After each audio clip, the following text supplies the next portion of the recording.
দাউদ এবং সুলাইমান আলাইহিস সালাম এই যে পশু পাখির ভাষা বোঝেন, সুলাইমান আলাইহিস সালাম পিঁপড়ার ভাষাও বুঝেন।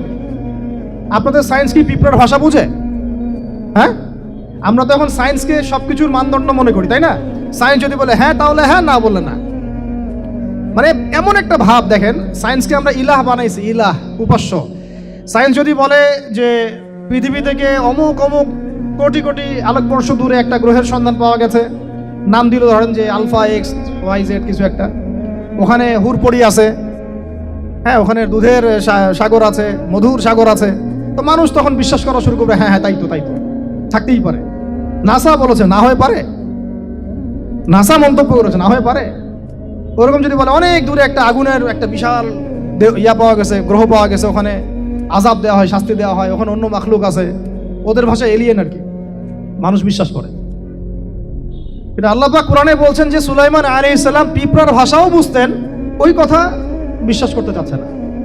সুলাইমান আলাইহিস সালাম বাতাসে ফ্লাই করতে পারতেন, এটা বুঝতে পারতেছেন, বিশ্বাস করে না।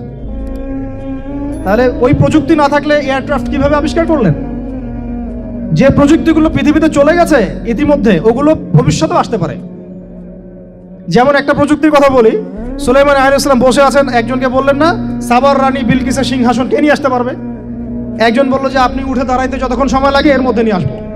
উনি বললেন যে হবে না, এটাতে হবে না, তুমি স্লো, তুমি 3G 4G না, এত স্লো স্পিডে আমার হবে না।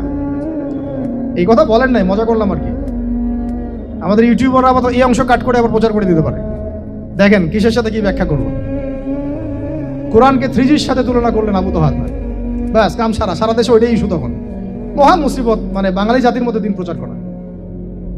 আমাদের সালাফদের ভাগ্য ভালো যে তারা আগেই, মানে এই প্রযুক্তি আসার আগেই দুনিয়া থেকে তারা চলে গেছে। মুশকিল না, যত ইস্যু এগুলোর কারণেই সৃষ্টি হয়। তো যাই হোক, প্রসঙ্গে আসি, কোথায় ছিলাম ভাই, যে কথা হারায় ফেললাম। হ্যাঁ, আরেকজন বললেন যে না, আপনি চোখের পলক ফেলতে যতক্ষণ লাগে এর মধ্যে দেখবেন সিংহাসন সামনে। সুবহানাল্লাহ, কি প্রযুক্তি বলেন! এই প্রযুক্তির সামনে কি বিশ্ববাসী যেতে পেরেছে? দেখেন সুলাইমান আলাইহিস সালামের বাতাসে ফ্লাই করাটা কিন্তু এখন পৃথিবীতে খুব কমন হয়ে গেছে। আমরা সবাই ফ্লাই করতেছি বাতাসে, তাই না? যদি আপকামিং কোনো সময় আপনি দেখেন যে এইরকম চোখের পলকেই একটা বস্তু আরেকটা জায়গা থেকে এক জায়গায় চলে আসতেছে, আমি অবাক হব না ইনশাআল্লাহ। কারণ কোরআনে অতীতে এই ঘটনার দলিল আছে। বুঝাতে পারতেছি না? এক কথায় সমস্ত জ্ঞানের মূল উৎস কে? এরপরে আসেন, অত আর লম্বা করছি না, আমাদের নবী মুহাম্মদ সাল্লাল্লাহু আলাইহি ওয়াসাল্লাম। আসেন, আমরা তো তার উম্মত। 23 বছরে, একটু মনোযোগ দেন, এটা আলোচনার লাস্ট পার্ট, ঠিক আছে? 23 বছরে তিনি পুরো জাহেলিয়াতকে পরিবর্তন করে দিয়েছেন। কত বছরে? 23 বছর। আপনারা কি জানেন যে আইয়ামে জাহিলিয়াতে আসলে কি কি সমস্যা ছিল? কেন ওই যুগটাকে আমরা জাহিলিয়াত বলি? বেসিক্যালি 5-6টা সমস্যা ছিল। কয়টা? 5-6টা। 1 নম্বর শিরক। 1 নম্বর কি? আমার সাথে বলেন। শিরক আমাদের ওয়ার্ল্ডে নাই, এটা তো গ্লোবাল শিরক চলতেছে এখন। শুধু ধর্মীয় শিরক চলতেছে না, কিন্তু এখন শিরক হচ্ছে পলিটিক্সে, শিরক হচ্ছে ইকোনমিক্সে, শিরক এডুকেশনেও আছে, শিরক কালচারের মধ্যেও আছে। কথাগুলো বুঝতে হবে একটু গভীরভাবে। তখন সমস্যা ছিল রিবা, সুদ। এখন নাই। রিবা ছাড়া কোনো সিস্টেম আছে এখন ওয়ার্ল্ডে?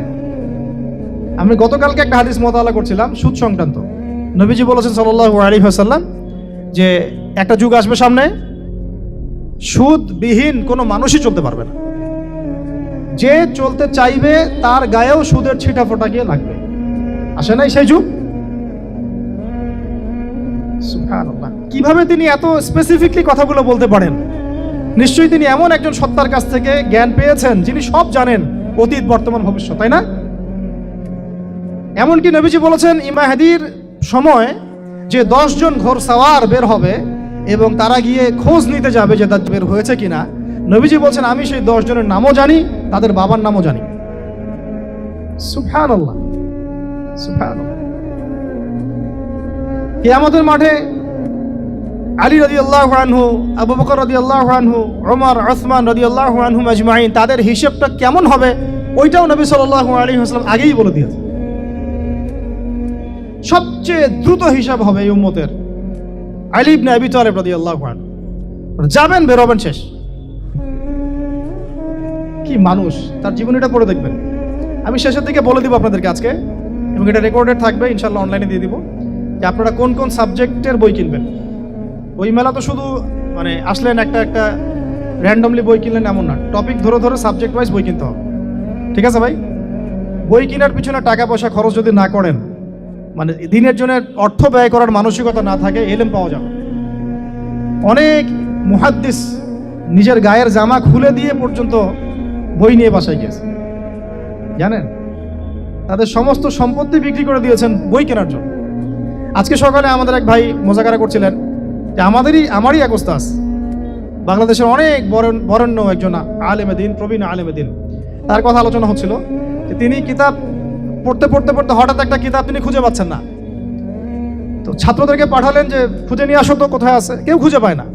তিনি নাকি ওযু করে এসে নামাজ 2 রাকাত নামাজ পড়ে বাচ্চার মতো হাউমাউ করে কান্নাকাটি শুরু করলেন, আল্লাহ আমার সেই কিতাব কোথায় গেল, আমার কিতাবটা এনে দাও।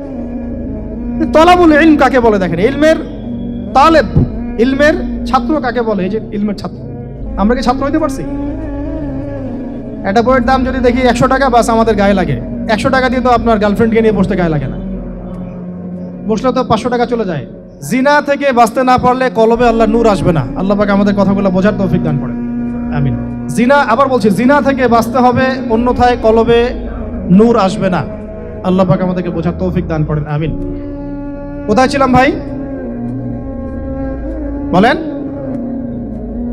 1 নাম্বার কি ছিল? শিরক। 2 নাম্বার রিবা, সুদ। ওইটা বলতে গিয়ে হাদিসটা কথা বলেছিলাম। এই সুদটা কি এখন বেশি না কম? এখন সুদ মানুষ খাচ্ছে, যুক্তিও দিচ্ছে যে এই যুগে এখন সুদ না খাইলে কি চলে। একদিন একটা মসজিদে বয়ান করছিলাম, তো মসজিদে বয়ানের মাঝখানে একজন দাঁড়ায় গেল, দাঁড়ায় আমাকে বলছে যে ওস্তাদ হুজুর, বুঝলাম আপনার সব কথা ঠিক আছে, এখন আমার 1 লাখ টাকা ধার লাগবে, আমি কোত্থেকে নিব? বলেন, আসলে উত্তর দিবেন কি? হ্যাঁ, সুদের ক্ষতিকর বিষয়গুলো যেমন বলতে হবে, সুদবিহীন ব্যাংকিং সিস্টেম এবং অর্থনৈতিক ব্যবস্থাও তো চালু করতে হবে। সেটা কি? সেটা হচ্ছে যাকাত। সেটা কি? যাকাত, সাদাকা এবং কর্জে হাসানা। এগুলো তো চালু করছি না আমরা শুধু কথা বলছি তাত্ত্বিক যে সুদ হারাম।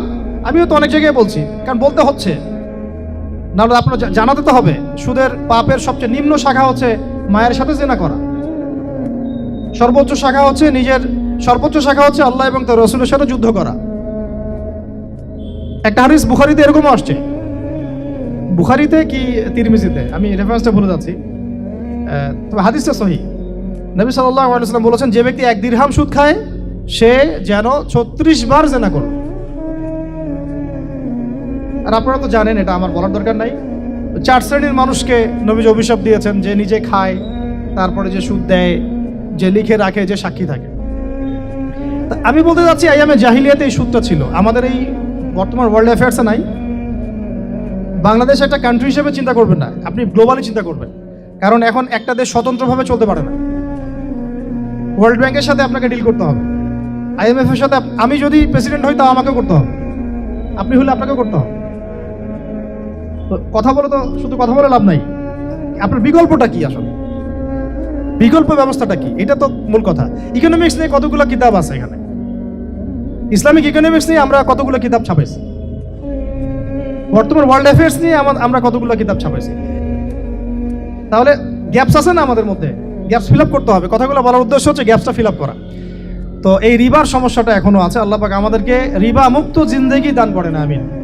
এবং আমি রিকোয়েস্ট করব বিনয়ের সাথে যে আমাদের ঊর্ধ্বতন কর্তৃপক্ষ যারা আছেন, শুধু একটা কাজ করেন না, একটা কাজ 1টা বছর করেই দেখেন না কি হয়। প্রত্যেকটা মুসলিম, অমুসলিমদের কথা বলছে না, যেহেতু এটা খিলাফা স্টেট না, সেহেতু অমুসলিমরা এখানে জিজিয়া দিবে না। খিলাফা স্টেটে অমুসলিমরা জিজিয়া দেয়, এটা তো খিলাফা স্টেট না, এটা ডেমোক্রেটিক স্টেট এবং সেকুলার স্টেট। শুধু মুসলিমদের কাছ থেকে যাদের নিসাব পরিমাণ সম্পদ হয়েছে জাকাত দেওয়ার, সবার কাছ থেকে রাষ্ট্রীয়ভাবে বাধ্যতামূলক জাকাত নেন, দেখেন না অর্থনীতি সচল হয় না হয় না। 1টা বছর নিয়ে দেখেন না কি হয়। কেউ এই উদ্যোগ গ্রহণ করতে পারতেছে না, কেন হচ্ছে না আমরা বুঝতে পারতেছি না। কর্জে হাসানার এনজিও চালু করা যায়। আমরা অনেক সংগঠন করছি, সোশ্যাল, অরাজনৈতিক ইত্যাদি রাজনৈতিক। আমরা ইকোনমিক এনজিও খুব একটা করতে পারছি না। কিন্তু এই জায়গাগুলো দখল করে ফেলছে, দেখেন কারা কারা, নাম বলতে চাচ্ছি না। এবং যারা যারা দখল করছে তারা কিন্তু এখন রাষ্ট্রের অনেক বড় বড় জায়গায় হস্তক্ষেপ করতেছে। উত্তরবঙ্গ জুড়ে পুরো উত্তরবঙ্গে ঘুরে আসেন, দেখেন কাদের তৎপরতা বেশি। নীলফামারীতে সফর করে দেখলাম যে ওখানে একটা গ্রামের মধ্যে 24টা এনজিও কাজ করতেছে, সুদী সব। তারপরে মানুষ তামাক চাষ করে খাচ্ছে। একটা দল দাবি করতেছে নবী সাল্লাল্লাহু আলাইহি ওয়াসাল্লাম ছাড়াও আরো নাকি নবী আসতে পারে, নাউযুবিল্লাহ। এবং ওই যে মির্জা গোলাম আহমেদও তাদের অন্তর্ভুক্ত। মানুষ ওই দলের নাম লিখাচ্ছে চাকরির জন্য, ব্যবসা করতেছে তারা দেশের মধ্যে। আরে ভাই, শুধুমাত্র তাত্ত্বিক কথাবার্তা না, আমাদের সংগ্রামটা কিন্তু বহুমুখী। শুধু ইলম অর্জন তো একটা বেসিক জিনিস, এই বেসিকটাই এখনো হচ্ছে না আমাদের। ইলম অর্জনটা বেসিক জিনিস, এটাই হচ্ছে না। এরপরে আপনার অর্থনীতি সমৃদ্ধ করা, সংস্কার করা, সমাজ সংস্কার করা, রাজনৈতিক অঙ্গনগুলোর মধ্যে যে অরাজকতা, এগুলোকে সংস্কার করা, কত কাজ আমাদের। কিন্তু আমরা কিন্তু একটা জায়গাতেও স্থির নাই। ইভেন একটা মাসালাতেও আমরা এক জায়গায় আসতে পারতেছি না, ঐক্যবদ্ধ হতে পারতেছি না। আমরা খুবই ব্যাকডেটেড চিন্তা করতেছি এই জায়গাতে। অথচ আমাদের উচিত ছিল এই প্রবলেমগুলোকে আরো 30-40 বছর আগেই সলভ করা। তাহলে এখন হয়তো আপনি ভালো কিছু পেতেন। আমাকে একটা প্রতিষ্ঠান দেখান যেখানে নুরানি থেকে নিয়ে, মানে নুরানি থেকে দাওরা বা ক্লাস নার্সারি থেকে মাস্টার্স, এইরকম সিলসিলায় ইসলামিক শিক্ষা এবং জেনারেল শিক্ষাকে একত্রিত করে একটা সিলেবাস মেনটেন করে পড়ানো হচ্ছে। আমাকে কয়েকটা প্রতিষ্ঠানের নাম বলেন, আমি ওখানে আমার মেয়েকে ভর্তি করাবো। আমাকে দেন, রেডিমেড দেন, আমার ছেলেকে ভর্তি করাবো। আমরা ফিকির করতেছি না। এটা হওয়া উচিত ছিল বিগত 30 বছর আগেই। আমি আপনাদেরকে বলি যে প্রকাশনা সংস্থার ভাইরা আছেন অনেকে এখানে। ধরেন আমাদের রংপুরের কোনো ভাই আপনাদেরকে পুরো 1 বিঘা জমি দিল, বা ধরেন 5 বিঘা জমি দিয়ে দিল, ঠিক আছে? আর আমরা সবাই মিলে দেশবাসীর কাছ থেকে টাকা কালেক্ট করে একটা কনস্ট্রাকশন দাঁড় করে প্রতিষ্ঠান দাঁড় করালাম, একেবারে অনার্স, মানে নুরানি থেকে নিয়ে, মানে প্লে গ্রুপ থেকে নিয়ে মাস্টার্স, এরকম ফ্যাকাল্টি আর কি করলাম। এখন ভাই, আপনারা যারা বই প্রকাশ করতেছেন, আমাকে কি আপনারা বই দিতে পারবেন? প্রত্যেকটা ক্লাসে আমি কোন কোন বই পড়াবো পারবেন? আমাকে কি সিলেবাস দিতে পারবেন? কথা বলেন। প্লে গ্রুপে কোন কোন বই পড়াবো আমাকে দেন। নার্সারিতে দেন, STD 1-এ দেন, 2-তে দেন, 3-তে দেন, 5-এ দেন। এভাবে আপনি আমাকে ক্লাস 10 পর্যন্ত দেন। তারপরে কি আপনি আমাকে অনার্স, মাস্টার্স, এই ফ্যাকাল্টিগুলো আলাদা আলাদা, এগুলো কি ইউনিভার্সিটি আদলে আপনি কি আমাকে সাজা দিতে পারবেন? আমরা জায়গা দিব, টাকা দিব, প্রতিষ্ঠান করে দিব। প্রকাশনা সংস্থা থেকে কি আমরা এতটুকু পেতে পারি? এবং এমন আলেমের প্রোডাক্ট, যে আলেমরা সারা ওয়ার্ল্ডকে ডিল করতে পারে, মানে ইন্টারন্যাশনাল স্কলার। এখান থেকে যাবে UK-তে গিয়ে দাওয়াতি কাজ করে আসবে, অস্ট্রেলিয়া গিয়ে দাওয়াতি কাজ করে আসবে, মালয়েশিয়া গিয়ে দাওয়াতি কাজ করে আসবে, আন্তর্জাতিক মানের আলেম।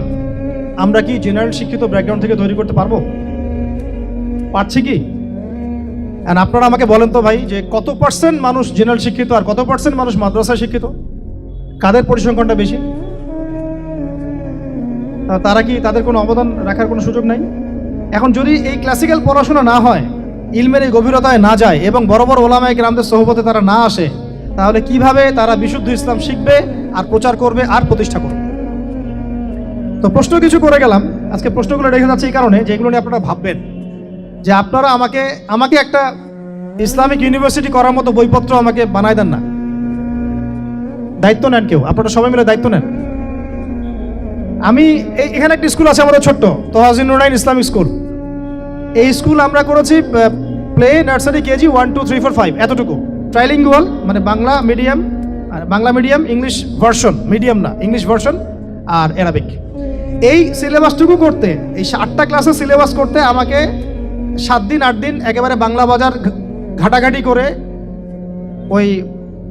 আমরা আগে তো ইংলিশ মিডিয়ামে পড়াশোনা করতাম, ওই অক্সফোর্ডের বই ঘাটাঘাটি করো, ব্রিটিশ কাউন্সিলের বই ঘাটাঘাটি করো, তারপরে ওদের ম্যাথামেটিক্স, ওদের সায়েন্স, আবার এই মাদ্রাসার অ্যারাবিক, আবার এই সরকারি কারিকুলামের বই, এগুলো ঘাটতে ঘাটতে ঘাটতে একটা সিলেবাস আমরা দাঁড় করাতে পারছি। মাত্র 5টা ক্লাস পড়তে পারবে। এরপরে এটা করতে গিয়ে যে দেখলাম যে আসলে এগুলোর যে এত ঘাটতি আছে বাজারে, রেডিমেড কোনো প্রোডাক্ট এগুলো নাই। ঘুরে ফিরে কি সেই আমরা একই জিনিসই চর্চা করতে থাকবো, নাকি আমরা একটু বহির্বিশ্বে যেভাবে দিন প্রচার হচ্ছে এই মান দিতে পারি? এটা আমাদের উচিত না করার কাজটা? হ্যাঁ, এটা তো আমাদের হাতে রাষ্ট্রীয় ক্ষমতা নাই, থাকলে না উপরের লেভেল থেকে এগুলো করা যায় খুব সহজ। তাহলে এই কাজগুলো কাদের করতে হবে? তাহলে বেসরকারিভাবে করতে হবে। এখন আমরা যারা বইকে ভালোবাসি, জ্ঞানকে ভালোবাসি, আল্লাহকে ভালোবাসি, রাসূলকে ভালোবাসি, চাই যে আমরা যা করছি আমাদের পরের প্রজন্মটা মানুষের মতো মানুষ হোক। কাজ কি কম না বেশি আমাদের বলেন? সেই ক্ষেত্রে কাজগুলো কিন্তু ওইভাবে হচ্ছে না ভাই।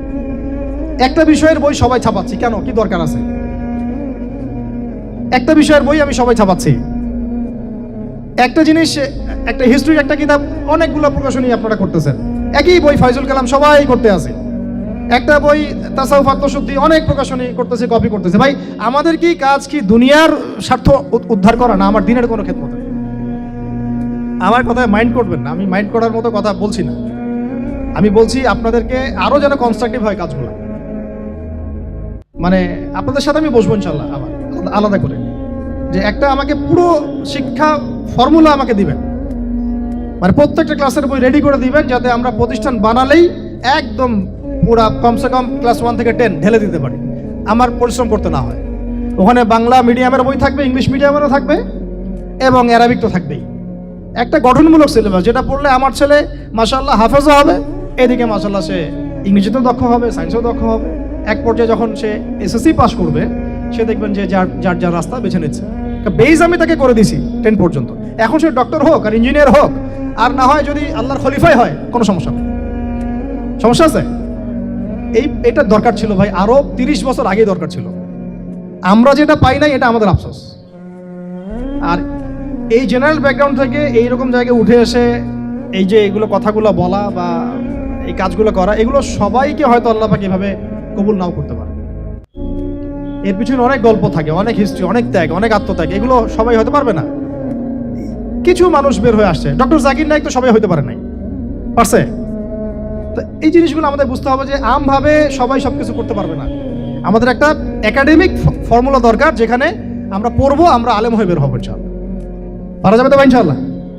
আচ্ছা, অনেক গভীরে চলে গেছি, আপনাদেরকে মানে অনেক বেশি বিরক্ত করে ফেলতেছি আর কি। তো কথাগুলো বলার খুব মন চাচ্ছিল, তো বলে ফেললাম।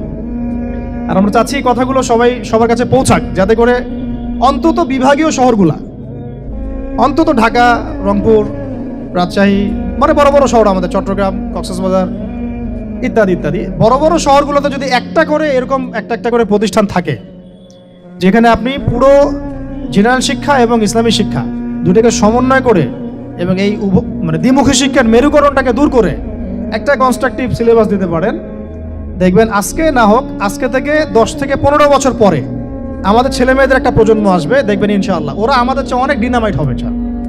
এই যে আজকে অনেকগুলো আয়াত বললাম, অনেকে হয়তো জানেন না বা পড়েন নাই, ওরা বলতেই বুঝে ফেলবে কোন সূরায় আছে। হবে না? সম্ভব।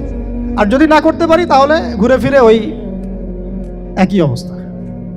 ওইটা দিয়ে হবে না ভাই। এই মানে ইসলাম বিষয়টা কি, এটা এমন না যে কিছু অংশ নিলাম কিছু অংশ নিব না, এটা এমন না।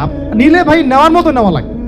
উদখুলু ফিস-সিলমি কাফা, একেবারে পরিপূর্ণরূপে দিনে প্রবেশ করে সিরিয়াসলি নেন। চান্স তো একটাই। আল্লাহ পাক আমাদের কথাগুলো বোঝার তৌফিক দান করেন। এখন এই প্রতিষ্ঠানগুলোর দরকার আছে না নাই? এর গুরুত্বটা বোঝার যোগ্যতা আল্লাহ পাক আপনাদেরকে দান করেন, দোয়া করি আমি। তো ভাই আর লম্বা করতেছি না, আমি শেষের অংশটুকু বলে শেষ করে দিচ্ছি যে এই সুদ আর শিরক যেমন ওই সময় ছিল, এখনো আছে।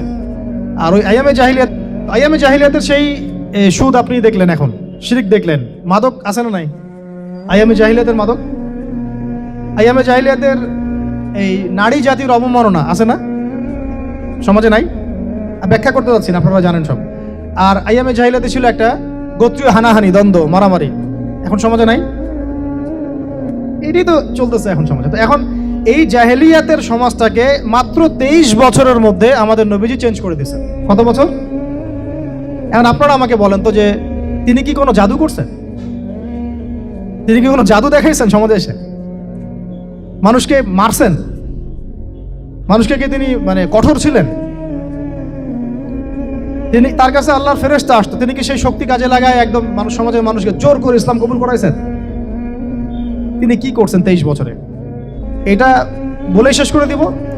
তবে তার আগে শুধু এতটুকু বলবো, 23 বছর পরের মক্কাটাকে একটু দেখেন। 23 বছরের পরের মক্কাটাকে একটু দেখেন। ওই মক্কাতে কি কোনো শিরক আছে? হ্যাঁ, 23 বছর পরের মক্কা, ওখানে কি কোনো শিরক আছে? ওখানে কি কোনো সুদ আছে? কোনো মাদক আছে? বলেন, কোনো নারীর অবমাননা আছে? কোনো গোত্রীয় হানাহানি আছে? তার 23 বছরের মধ্যে পুরো সমাজটাই চেঞ্জ করলেন কিভাবে? জাদু তো করেন নাই, মানুষকে তো অত্যাচার করেন নাই, কটু কথাও বলেন নাই, এমনকি তিনি কারো গায়ে হাতও তোলেন নাই, তাই না? একটা কাজই তিনি করেছেন, সেটা হলো এই যে কোরআন এবং সুন্নাহর যে জ্ঞান, এই ওহির জ্ঞানটাকে তিনি সবার মাঝখানে ছড়াই দিয়েছেন। এই তো কাজ। তারপরে সেই জ্ঞান যখন মানুষ শিখেছে, তার উপরে আমল করেছে, এবং সেই জ্ঞান এর উৎস আল্লাহ রাব্বুল আলামিন তার কাছে আত্মসমর্পণ করেছে, নবীর কাছ থেকে আত্মশুদ্ধি অর্জন করেছে, এবং হালাল খেয়েছে, পরিবার গঠন করেছে, প্রজন্মকে তৈরি করেছে, সৎ কাজে আদেশ করেছেন, অসৎ কাজে নিষেধ করেছেন, প্রয়োজনে কখনো হিজরত করেছেন, কখনো মার খেয়েছেন, কখনো সবর করেছেন, কখনো বা জিহাদও করেছেন। এভাবে আস্তে আস্তে পুরো আরবের মধ্যে দিনটা প্রতিষ্ঠা হয়ে গেল। তাহলে মূল উৎসটা কি ছিল? জ্ঞান। মূল উৎসটা কি ছিল বলেন? জ্ঞান। আর এই জ্ঞানটার চর্চায় আমাদের সবাইকে করতে হবে। আল্লাহ পাক আমাদেরকে তৌফিক দান করেন। যখন এই পৃথিবী প্রবলভাবে প্রকম্পিত হবে, একদিন হবে তো নাকি, এবং কিয়ামতের আগে আগে বেশি বেশি হবে।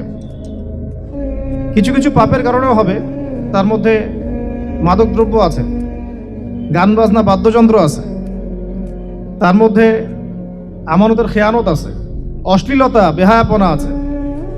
যে পাপগুলোর কথা বললাম, এগুলোর সাথে কি টাউন হল আগে থেকে সম্পৃক্ত না সম্পৃক্ত না? জি।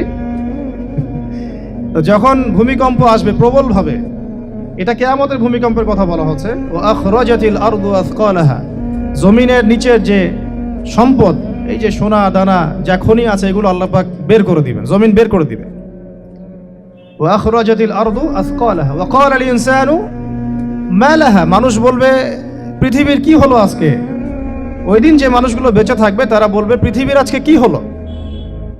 ওয়া ক্বালা আল ইনসানু মা লাহা ইয়াউমাইযিন তুহাদ্দিসু আখবারাহা, ইয়াউমাইযিন তুহাদ্দিসু, বলেন, আখবারাহা। ওই দিন জমিন তার খবর, তার বৃত্তান্ত বর্ণনা করবে। অর্থাৎ জমিনের কোন জায়গায় কি হয়েছে, জমিন সেটা আল্লাহর কাছে সাক্ষী দিবে। সুবহানাল্লাহ। তাহলে আমরা যে স্কুল কলেজে জীব এবং জড় সংজ্ঞা পড়ি, সংজ্ঞাটা ভুল, তাই না? কি সংজ্ঞাটা? কি সংজ্ঞাটা ভুল, আসলেই ভুল। জমিনকে আমরা কি বলি? জড় পদার্থ, তাই না? কিন্তু জমিন কাল কিয়ামতের মাঠে আল্লাহর সামনে সাক্ষী দিবে কোন জায়গায় কি হয়েছে।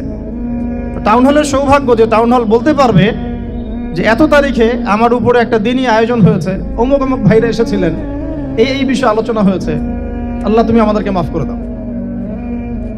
তাহলে এর আগে টাউন হলে চত্বরে যা যা হয়েছে, এগুলো সাক্ষীও টাউন হল দিবে। এখানে কনসার্ট হয়েছে, ওখানে গান হয়েছে, ওখানে নাচ হয়েছে, ওখানে ললিত কলা হয়েছে, ইত্যাদি ইত্যাদি। এখন শিল্প সংস্কৃতি দোহাই দিয়ে যদি আপনি আল্লাহর বিরুদ্ধাচরণ করতে চান, তাহলে তো আমার কিছু বলার নাই।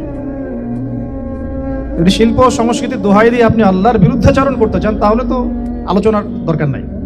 কিন্তু এগুলো আল্লাহ রাব্বুল আলামিনের সামনে প্রমাণ পেশ করা হবে।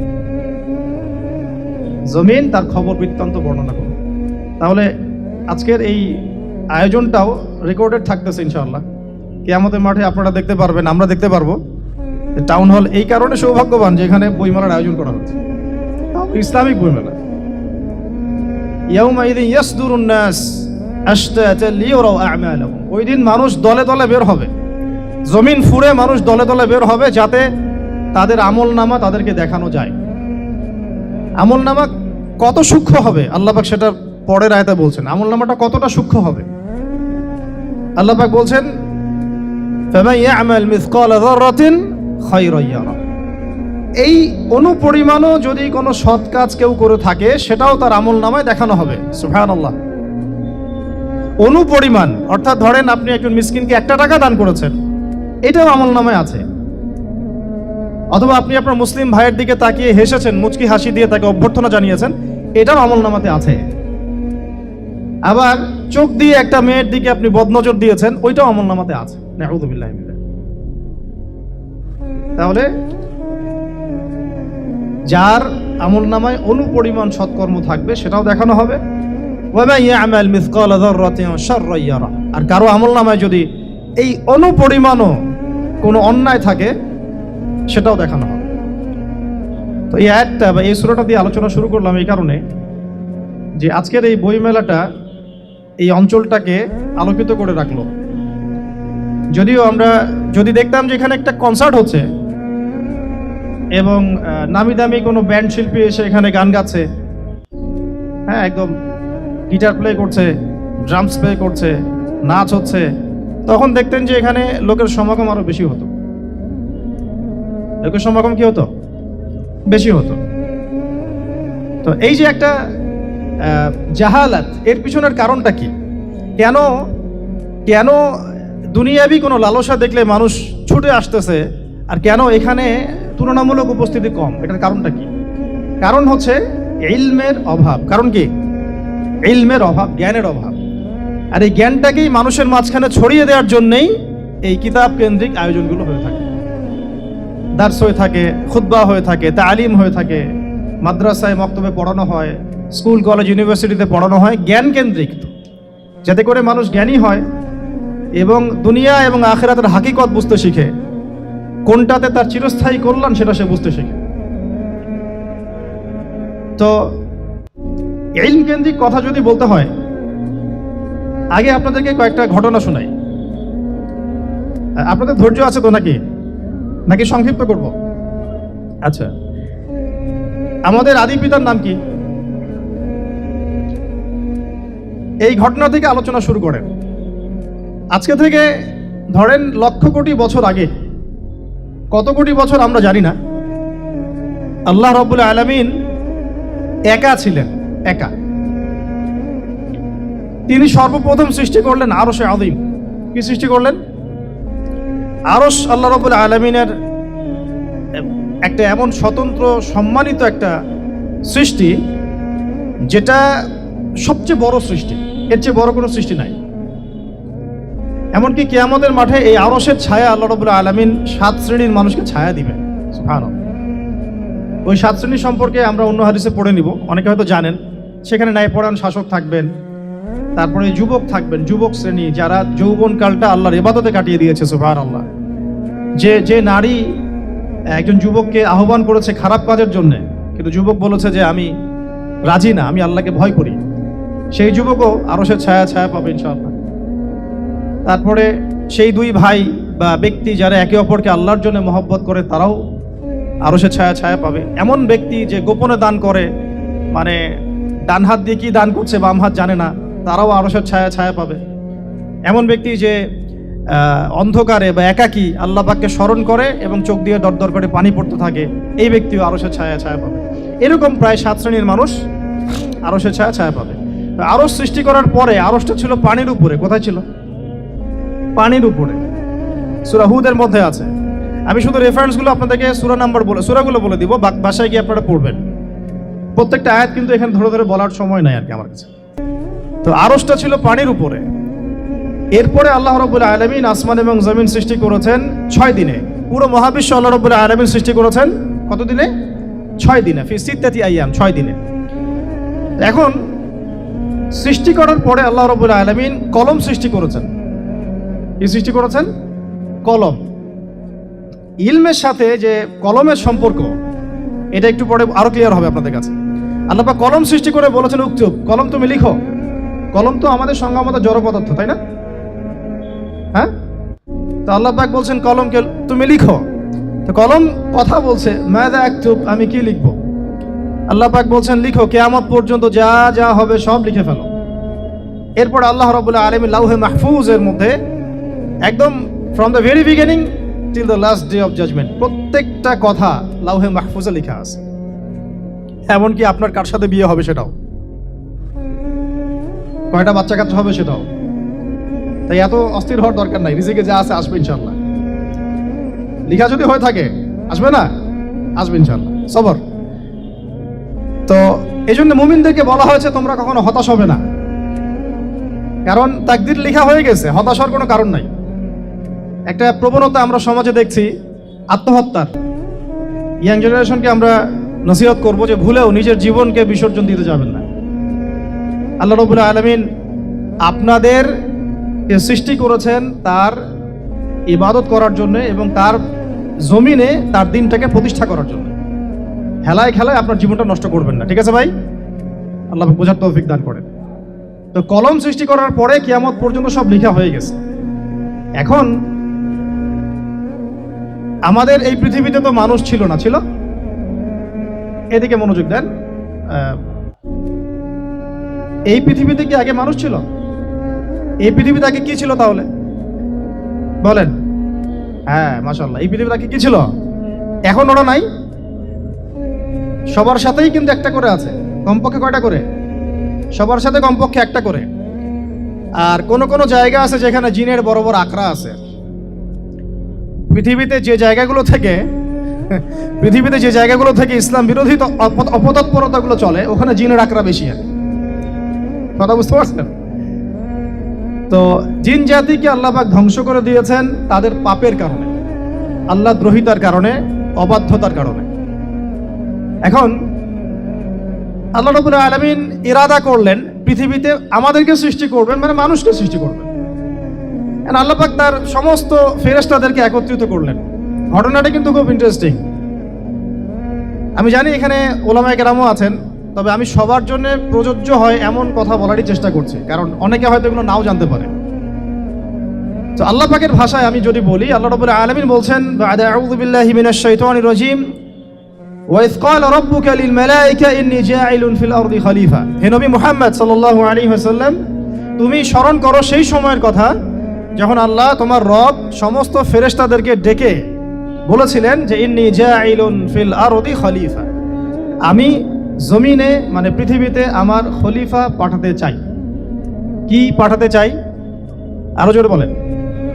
আল্লাহ পাক বলেননি পৃথিবীতে মানুষ পাঠাতে চাই, পৃথিবীতে নতুন কোনো মাখলুক পাঠাতে চাই। আমাদেরকে আল্লাহ পাক সম্মানের শব্দে সম্মানিত করেছেন, বিশেষায়িত করেছেন। আমাদেরকে বলেছেন আমরা আল্লাহর খলিফা, আমরা আল্লাহর খলিফা। এখন আমরা আল্লাহর খলিফা, কিন্তু পৃথিবীতে মানুষ খিলাফা শব্দ সহ্য করতে পারে না। হ্যাঁ, কি অদ্ভুত না? এটা কোরআনের কি শেষের দিকে আছে না প্রথম দিকে আছে? সূরা বাকারার একদম শুরুর দিকে 3টা 4টা 5টা পৃষ্ঠা উল্টালে দেখবেন এই একটা আছে। কোরআন তাহলে শুরু থেকে কখনো খুলেও দেখেনি সে ব্যক্তি। প্রমাণ হলো এটা, সে খুলেও দেখে নাই, অথবা দেখলেও সে এড়িয়ে গেছে। আল্লাহ পাক আমাদেরকে বললেন যে পৃথিবীতে আমি আমার খলিফা পাঠাতে চাই। তাহলে আদম আলাইহিস সালামকে আল্লাহ পাক মুহাব্বতের শব্দে, সম্মানের শব্দে বিশেষায়িত করলেন। কি বলে? সুবহানাল্লাহ, সুবহানাল্লাহ। আর খলিফা কাকে বলে এটা আমি আপনাদেরকে বোঝাচ্ছি একটা দোয়া থেকে। এই যে গাড়িতে করে আমরা বাসা থেকে আসলাম বা যখন কোনো সফরে যাই, আমরা একটা দোয়া পড়ি, সুবহানাল্লাযী সাখখারা লানা হাযা ওয়া মা কুন্না লাহু মুকরিনিন ওয়া ইন্না ইলা রাব্বিনা লামুনকালিবুন। এতটুকু তো পড়ি নাকি ভাই? এগুলো পড়তে হবে। বইমেলায় এসেছি শুধু লেকচার শোনার জন্য না, ছবি তোলার জন্য না। আজকে জীবনটা পরিবর্তন করার নিয়াত করে যাইতে হবে, ঠিক আছে ভাই? বই প্রকাশ করা, ছাপানো, বিক্রি করা, লেখা, এর চেয়ে বড় কথা আমার জীবনটা ইলমের আলোয় আলোকিত করা। আমি বই লিখলাম ধরেন একটা, আমার মধ্যে সেই আমল নাই, লাভ নাই। লাভ আছে? আমি বই ছাপাইছি 100, 200, 500, 1000, আমি নিজেই আমল করি না, হবে? আগে আমল জরুরি। ইলমের সাথে আমলটা খুব বেশি জরুরি। আলেম তাকেই বলা হয় যে ইলম অনুযায়ী আমল করে। তাহলে আল্লাহ পাক বলেন, লিমা তাকুলুনা মা লা তাফআলুন, তোমরা এমন কথা কেন বলো যে আমল নিজেরাই করো না? কাবুরা মাকতান ইনদাল্লাহ আন তাকুলু মা লা তাফআলুন, আল্লাহর কাছে সবচেয়ে গর্হিত একটা অপরাধ, তোমরা একটা কথা বলবা কিন্তু আমল করবে না। তো দোয়াটা মুখস্থ করবেন। এই দোয়ার নিচে একটা অংশ আছে, আল্লাহুম্মা আনতা সাহিবু বিস সাফারি। আমার কথাটা শুনেন, খলিফার অর্থটা বুঝেন। অনেকে তো অনেকভাবে ব্যাখ্যা করে আর কি। আল্লাহুম্মা আনতা সাহিবু ফিস সাফারি, আল্লাহ তুমি এই সফরে আমার সাথী। সফরে বের হওয়ার সময় দোয়া পড়ছি আমরা, আল্লাহুম্মা আনতা সাহিবু ফিস সাফারি, আল্লাহ তুমি এই সফরে আমার সাথী। ওয়াল খলিফাতু ফিল আহলি ওয়া মালি, আল্লাহ আমি তো বাসায় নাই, আমার বাসার আহাল মালের খলিফা হচ্ছে তুমি আল্লাহ। তাহলে খলিফা শব্দ দিয়ে কি বুঝলেন? আল্লাহ আমার বাসার আহাল মালের খলিফা মানে কি? আমার স্থলাভিষিক্ত তুমি আল্লাহ। আমি ওখানে নাই বাসায়, আমি সফরে বের হয়ে গেছি। আমার স্ত্রী, আমার সন্তান, আমার মাল, আমার জান, এগুলোর দায়িত্ব তোমার, তুমি খলিফা। কত চমৎকার দোয়া! তাহলে পৃথিবীতে আমি আমার খলিফা পাঠাতে চাচ্ছি, তার অর্থ কি? আল্লাহ রাব্বুল আলামিন এই পৃথিবীতে আমাদেরকে তার প্রতিনিধি বানিয়েছেন। সুবহানাল্লাহ, সুবহানাল্লাহ। তাহলে আমরা নিজেদের আত্মপরিচয় ভুলে গেলাম যে আমরা আল্লাহর প্রতিনিধি পৃথিবীতে, তাই না? আমরা এখন আব্রাহাম লিঙ্কনের পূজা করতেছি। আব্রাহাম লিঙ্কনের পূজা তো বুঝেন না আপনারা, এটা হচ্ছে ওই যে সোকল ডেমোক্রেসির পূজা আর কি। আল্লাহ পাক বলছেন ওয়াল্লামা আদামাল আসমাআ কুল্লাহা, আল্লাহ বলছেন আমি আদমকে এই মহাবিশ্বের যত নাম আছে, নাউন্স, ইসম সব শিক্ষা দিয়েছি। সুবহানাল্লাহ। এই মহাবিশ্বের যত নাম, এখানে ইসম শব্দের অর্থ কিন্তু জ্ঞান। ইসম মানে কি? এখানে জ্ঞান। মহাবিশ্বের যে জ্ঞানগুলো আছে, এই জ্ঞানগুলো আল্লাহ পাক আমাদের আদি পিতাকে শিক্ষা দিয়েছেন। আমাদের আদি পিতাকে আল্লাহ নিজে শিক্ষা দিয়েছেন। সৃষ্টিগতভাবে আমরা জ্ঞানী ছিলাম না, আল্লাহ পাক আমাদেরকে জ্ঞান শিক্ষা দিয়েছেন। আমরা ফিলোসফির বইগুলো খুললে দেখবেন ওখানে বুদ্ধিবাদ নামে একটা মতবাদ আছে। মানে তারা বলে যে মানুষ সৃষ্টিগতভাবেই একজন বুদ্ধিদীপ্ত প্রাণী। এটা ভুল কনসেপ্ট। সৃষ্টিগতভাবে আমাদের মধ্যে জ্ঞান ছিল না, আল্লাহ পাক আমাদেরকে জ্ঞান শিক্ষা দিয়েছেন। কথা বুঝতে পারছেন? আরেকটা মতবাদ তাদের আছে অভিজ্ঞতাবাদ, মানে মানুষ অভিজ্ঞতা থেকেই শিখে। আরেকটা আছে সমন্বয় মতবাদ, আপনারা তো এগুলো অনেকে পড়েছেন হয়তো। এর বাইরে যে একটা মতবাদ আছে যে আল্লাহর পক্ষ থেকে ওহী ভিত্তিক মানুষ জ্ঞান শিখে, এই মতবাদ কোনো দার্শনিকের বইয়ে স্থান পেল না। কি আফসোস, কি আফসোস! অথচ মুসলিম ঘরে দার্শনিক তারা। আমরাও পড়েছি ভাই 4 বছর এই কারণে গেলে। কি আফসোস! আল্লাহ পাকের ওহীর পক্ষ থেকে যে জ্ঞান আসতে পারে এইটা কনসেপ্টই নাই। অথচ এখানে কোরআনে আল্লাহ পাক বলছেন ওয়াল্লামা আদামাল আসমাআ কুল্লাহা, আমি আল্লাহ আদমকে সমস্ত নাম শিক্ষা দিয়েছি। সুবহানাল্লাহ। এরপরে এই যে জ্ঞান আদম আলাইহিস সালামকে আল্লাহ পাক শিক্ষা দিলেন, এর ফলশ্রুতিতেই আল্লাহ পাক বললেন যে ওয়াইজ কুলনা লিল মালাইকা উসজুদু লি আদম, হে ফেরেশতারা তোমরা এখন আদমকে সিজদা করো। কি? ফেরেশতাদেরকে দিয়ে আল্লাহ পাক আমাদের পিতাকে সিজদা করালেন কিসের মানদণ্ডে? কিসের কারণে? জ্ঞানের কারণে। জ্ঞানের কারণে ফেরেশতাদেরকে আল্লাহ পাক বললেন যে এই নামগুলো বলে দাও তো তোমরা। তারা বলতে পারলো না। তারা বলল লা ইলম আল্লাহুম্মা লা ইলমা লানা ইল্লা মা আল্লামতানা, আল্লাহ আমাদের তো সেই জ্ঞান নাই, শুধু ওইটুকু জ্ঞান আছে যা আপনি আমাদেরকে শিখিয়েছেন। তখন আল্লাহ পাক বলেছিলেন যে আমি যা জানি তোমরা তা জানো না। আমি কি বলি নাই যে আমি আসমান জমিনের গায়েবের সব খবর জানি? তখন আল্লাহ বললেন যে তোমরা সবাই সিজদা করো আদমকে। তাহলে আমাদের পিতাকে খলিফা করা হলো, জ্ঞান শেখানো হলো, আল্লাহ পাক নিজে শেখালেন, ফেরেশতা মণ্ডলীদের দিয়ে সিজদা পর্যন্ত করালেন। কিসের মানদণ্ডে? আরো আসতে বলেন, জ্ঞানের মানদণ্ডে। এখন যদি আমরা একটু প্রশ্ন ছুড়ে দেই নিজ নিজ বিবেকে, আমরা কি সেই ওহীর 10টা সূরাও শিখেছি? 10টা পারা কি পড়া হয়েছে কখনো? 10টা সূরারও কি অর্থ জানি? অনেকে তো 10টা আয়াতের অর্থ জানি না। আমরা কি সেই ওহীর 10টা হাদিস শিখেছি? তাহলে আমরা কোথায় সম্মান খুঁজতেছি বলেন? সত্যি সবচেয়ে আফসোস লাগে আমার একটা জিনিস, যে মুসলিমরা আমরা এখন আমাদের আত্মপরিচয় ভুলে যাচ্ছি, আর আল্লাহ পাক আমাদেরকে যেখানে সম্মান রেখেছেন ওইখানে সম্মান না খুঁজে আমরা অন্যের দাসত্বের সম্মান খুঁজতেছি। আল্লাহ আমাদেরকে বোঝার তৌফিক দান করেন। এটা অজ্ঞতার কারণে হচ্ছে। আমাদের কাজ তাদেরকে সচেতন করা বা তাদেরকে মেসেজ পৌঁছে দেয়া। আমরা উগ্র পন্থা অবলম্বন করব না, আমরা হিকমার সাথে প্রজ্ঞার সাথে মানুষকে বোঝানোর চেষ্টা করব। এগুলো বোঝানোর অংশ। এখন আচ্ছা, আরেকটা কথা আপনাদেরকে বলি, একটা কথা আমি মাঝখানে মিস হয়ে গেছে। এই যে আল্লাহ পাক আমাদেরকে খলিফা করে পাঠিয়েছেন, খলিফার কাজ কি? এটা প্রশ্ন না? আমাদের কাজ কি তাহলে? এই কাজটা আল্লাহ পাক আবার ব্যাখ্যা করেছেন সূরা সদের মধ্যে। কোন সূরায়? সূরা সদ। সদ নামে একটা সূরা আছে, সূরা ইয়াসিনের আগে পড়ে পাবেন। তো এখানে আল্লাহ পাক আরো একজন নবীকে তার খলিফা বলেছেন। সেই নবীর নাম দাউদ আলাইহিস সালাম। কি নাম? ওই জেরুজালেম থেকে কিন্তু দাউদ আলাইহিস সালাম বিশ্ব শাসন করেছিলেন। তার পরবর্তীতে তার সন্তান সুলাইমান আলাইহিস সালামও কিন্তু ওখান থেকেই বিশ্ব শাসন করেছিলেন। আল্লাহ পাকের নকশায় সব আঁকা আছে কখন কি হবে। কে কে কল্পনা করেছিল যে আজকে আপনারা বসে এখানে দিনের আলোচনা করবেন? হ্যাঁ, কল্পনা করা যায় তো? যে শব্দগুলো আপনারা বলছেন এগুলো বললেই তো নাই গায়েব, এখন বলছেন। কেউ কি কল্পনা করেছিল যে হঠাৎ করে এমন একটা সময় চলে আসতে পারে? কেউ কিন্তু কল্পনা করেনি, আল্লাহ পাকের নকশায় ছিল। এখানে আমাদের একটা আফসোসের কথা, এখানে মাস্টারমাইন্ড আল্লাহ রাব্বুল আলামিন। প্রকৃত মাস্টারমাইন্ড কে? আমরা ক্রেডিট নেওয়ার প্রতিযোগিতায় ব্যস্ত হয়ে আছি এখন, কার কত ক্রেডিট নেওয়া যায়। এখানে একক ক্রেডিট পাওয়ার যোগ্য কেউ না, সমস্ত ক্রেডিট কার? আল্লাহ রাব্বুল আলামিন। এটা আল্লাহর সাথে গাদ্দারি করতে যায় না, তাহলে ভুলে যাও। কারণ আমি বারবার বলেছি আপনাদেরকে, কোরআন থেকে একটা শিক্ষা আমরা শিখেছি, একটা কম যখন মাজলুম থাকে, দুর্বল মাজলুম জুলুমের শিকার হচ্ছে, আল্লাহ পাক সেই কমটাকে বাঁচান, কোনো না কোনো একজন ত্রাণকর্তাকে পাঠান, কোনো একটা সূরতে আল্লাহ পাক সেই কমকে বাঁচায় দেন। আবার যদি এই নিয়ামতটা পাওয়ার পরে ওই কম আবার এই জুলুম শুরু করে, আবার আল্লাহ দ্রোহিতা শুরু করে, আল্লাহ পাক তার চেয়ে বড় জালেম চাপাই দিবে। কথা বুঝতে পারছেন? আল্লাহর সাথে গাদ্দারি করতে চাই না, আল্লাহ পাক আমাদেরকে বোঝার তৌফিক দান করেন। কারণ খলিফার কাজটা কোথায় পাবেন, কোন সূরায় ভাই বলেন? সূরা সাদে আল্লাহ পাক দাউদ আলাইহিস সালামকে খলিফা সম্বোধন করে বলছেন, ইয়া দাউদ, কি চমৎকার আহ্বান, ইয়া দাউদ, হে দাউদ, ইন্না জাআলনাকা খলিফাতান ফিল আরদ। দেখো আমি আল্লাহ তোমাকে পৃথিবীতে খলিফা করেছি। কি করেছি? খলিফা করেছি। তোমার কাজ কি শোনো, ফাহকুম বাইনান নাসি বিল হক। বোঝার চেষ্টা করেন একজন খলিফার কাজ কি। খলিফা মানে আল্লাহর প্রতিনিধি, জমিনে যে দায়িত্বশীল, অন্য মানুষের উপরে যে দায়িত্বশীল, তার কাজ ফাহকুম বাইনান নাসি বিল হক, মানুষের মাঝে ন্যায় বিচার প্রতিষ্ঠা করবে, এটা তোমার কাজ।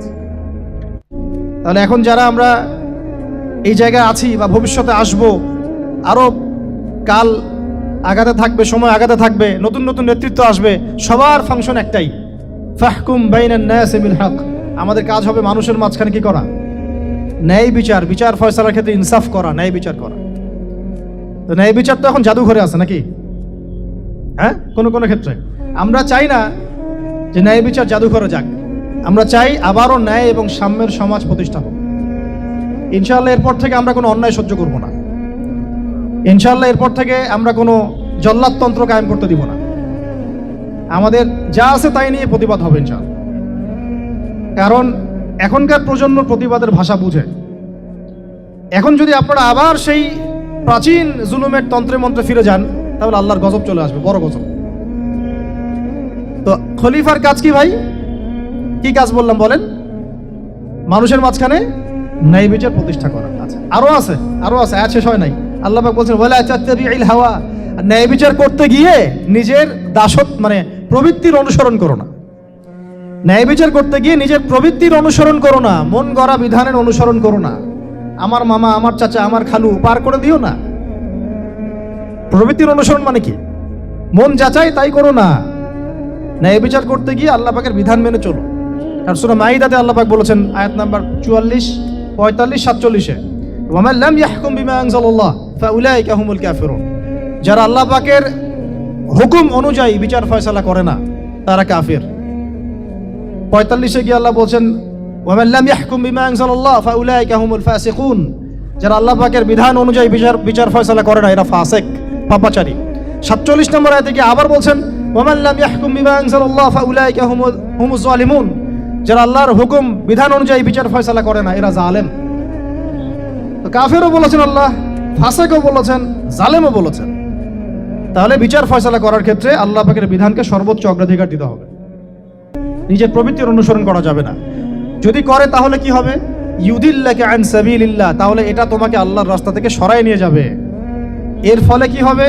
জেনে রাখো, ইন্নাল্লাযীনা ইউদিল্লুনা আন সাবিলিল্লাহ লাহুম আযাবুন শাদীদ বিমা নাসু ইয়াউমাল হিসাব। এটা পরের আয়াত। নিশ্চয়ই যারা আল্লাহ পাকের সরল পথ থেকে বিচ্যুত হয়ে গেছে, তাদের জন্য কাল কিয়ামতের মাঠে আছে আযাবুন শাদীদ। আযাবুন শাদীদ মানে কঠিন কঠিন যন্ত্রণাদায়ক শাস্তি, এই কারণে যে তারা কিয়ামতের দিনটাকে ভুলে গিয়েছে। শাদীদ এর অর্থটা কি, এটা বোঝার জন্য আপনাকে সূরা হাদীদ পড়তে হবে। কোন সূরা? আসলে কোরআনের আয়াতগুলো হচ্ছে আকাশের তারার মতো। তারা দেখবেন আকাশের, তারা দেখাও সুন্নত। ইসলাম তো রসকসহীন ধর্ম না রে ভাই, সবকিছুই আছে এখানে। আসলে আমরা জানি না বলে আমরা মনে করি যে এখানে কোনো বিনোদনই নাই, তাই না? এই গান বাজনা না করলে কি হয়, মন শান্তি হয়, এরকম একটা ভাব। যদি আপনি কোরআনের ভিতর ঢুকে যান, আপনার হৃদয়ে এমন নূর আসবে, এমন তৃপ্তি আসবে যে ওগুলো আপনার শুনতে ইচ্ছা করবে না, আপনি কান বন্ধ করে ফেলবেন, নিজেই বলতেই হবে না। এখন কিছু নতুন ইসলামিস্ট আসছে, তারা এগুলোকে ইসলামের অন্তর্ভুক্ত বলে মনে করার দাবি করতেছে যে এগুলো তো নিষেধ নাই, এগুলো তো নিষেধ করা হয় নাই। কতটুকু জানেন ইসলাম সম্পর্কে আপনি? না জেনে কেন কথা বলেন? নবী সাল্লাল্লাহু আলাইহি ওয়াসাল্লাম রাস্তা দিয়ে হাঁটছেন, ওই সময় তো অনেক পূজা অর্চনা ইত্যাদি হতো মক্কায়। তো এখানে ঢাক ঢোলের শব্দ আসছে। নবী সাল্লাল্লাহু আলাইহি ওয়াসাল্লাম নিজের 2 আঙ্গুল কানের মধ্যে ঢুকিয়ে দিলেন, দিয়ে পাশে একজন সাহাবী তাকে জিজ্ঞাসা করছেন হাঁটতে হাঁটতে হাঁটতে হাঁটতে, তুমি কি এখন আওয়াজ শুনতে পাচ্ছ? সাহাবী বলেন, না ইয়া রাসূলুল্লাহ, এখন আওয়াজ শুনতে পাচ্ছি না। তখন তিনি হাত কান বের করলেন। এটা নবীর সুন্নত। আর আমরা নবীর সুন্নতকে উল্টাই দিছি কিভাবে দেখেন, আমাদের কানেই এখন ইয়ারফোন। উনি যেটা শুনে কান বন্ধ করতেন, ওইটা আমরা কানে ঢুকায় রাখছি একেবারে। আল্লাহ আমাদেরকে বোঝার তৌফিক দান করেন। দেখেন, আমরা তো সবাই পাপী। আমার মনে হয় না আমরা কেউ নবী সাল্লাল্লাহু আলাইহি ওয়াসাল্লামের সুপারিশ ছাড়া পার পাবো, এমনটা মনে হয় না আমাদের। সবাই পাপী, আপনি আমি আমরা সবাই। তো যে নবীর সুপারিশ আমরা প্রত্যাশা করছি, সেই নবীর সুন্নতকে যদি এইভাবে অবজ্ঞা করতে থাকি, তাহলে কি সুপারিশ পাবো ভাই? কি মনে হয় আপনাদের? অ্যাটলিস্ট সুন্নতকে তো সম্মান করতে হবে নাকি? আল্লাহ বোঝার তৌফিক দান করেন। আমি তাহলে যেটা বলছিলাম যে আল্লাহ পাকের বিধান অনুযায়ী বিচার ফয়সালা করতে হবে, এটা খলিফার কাজ।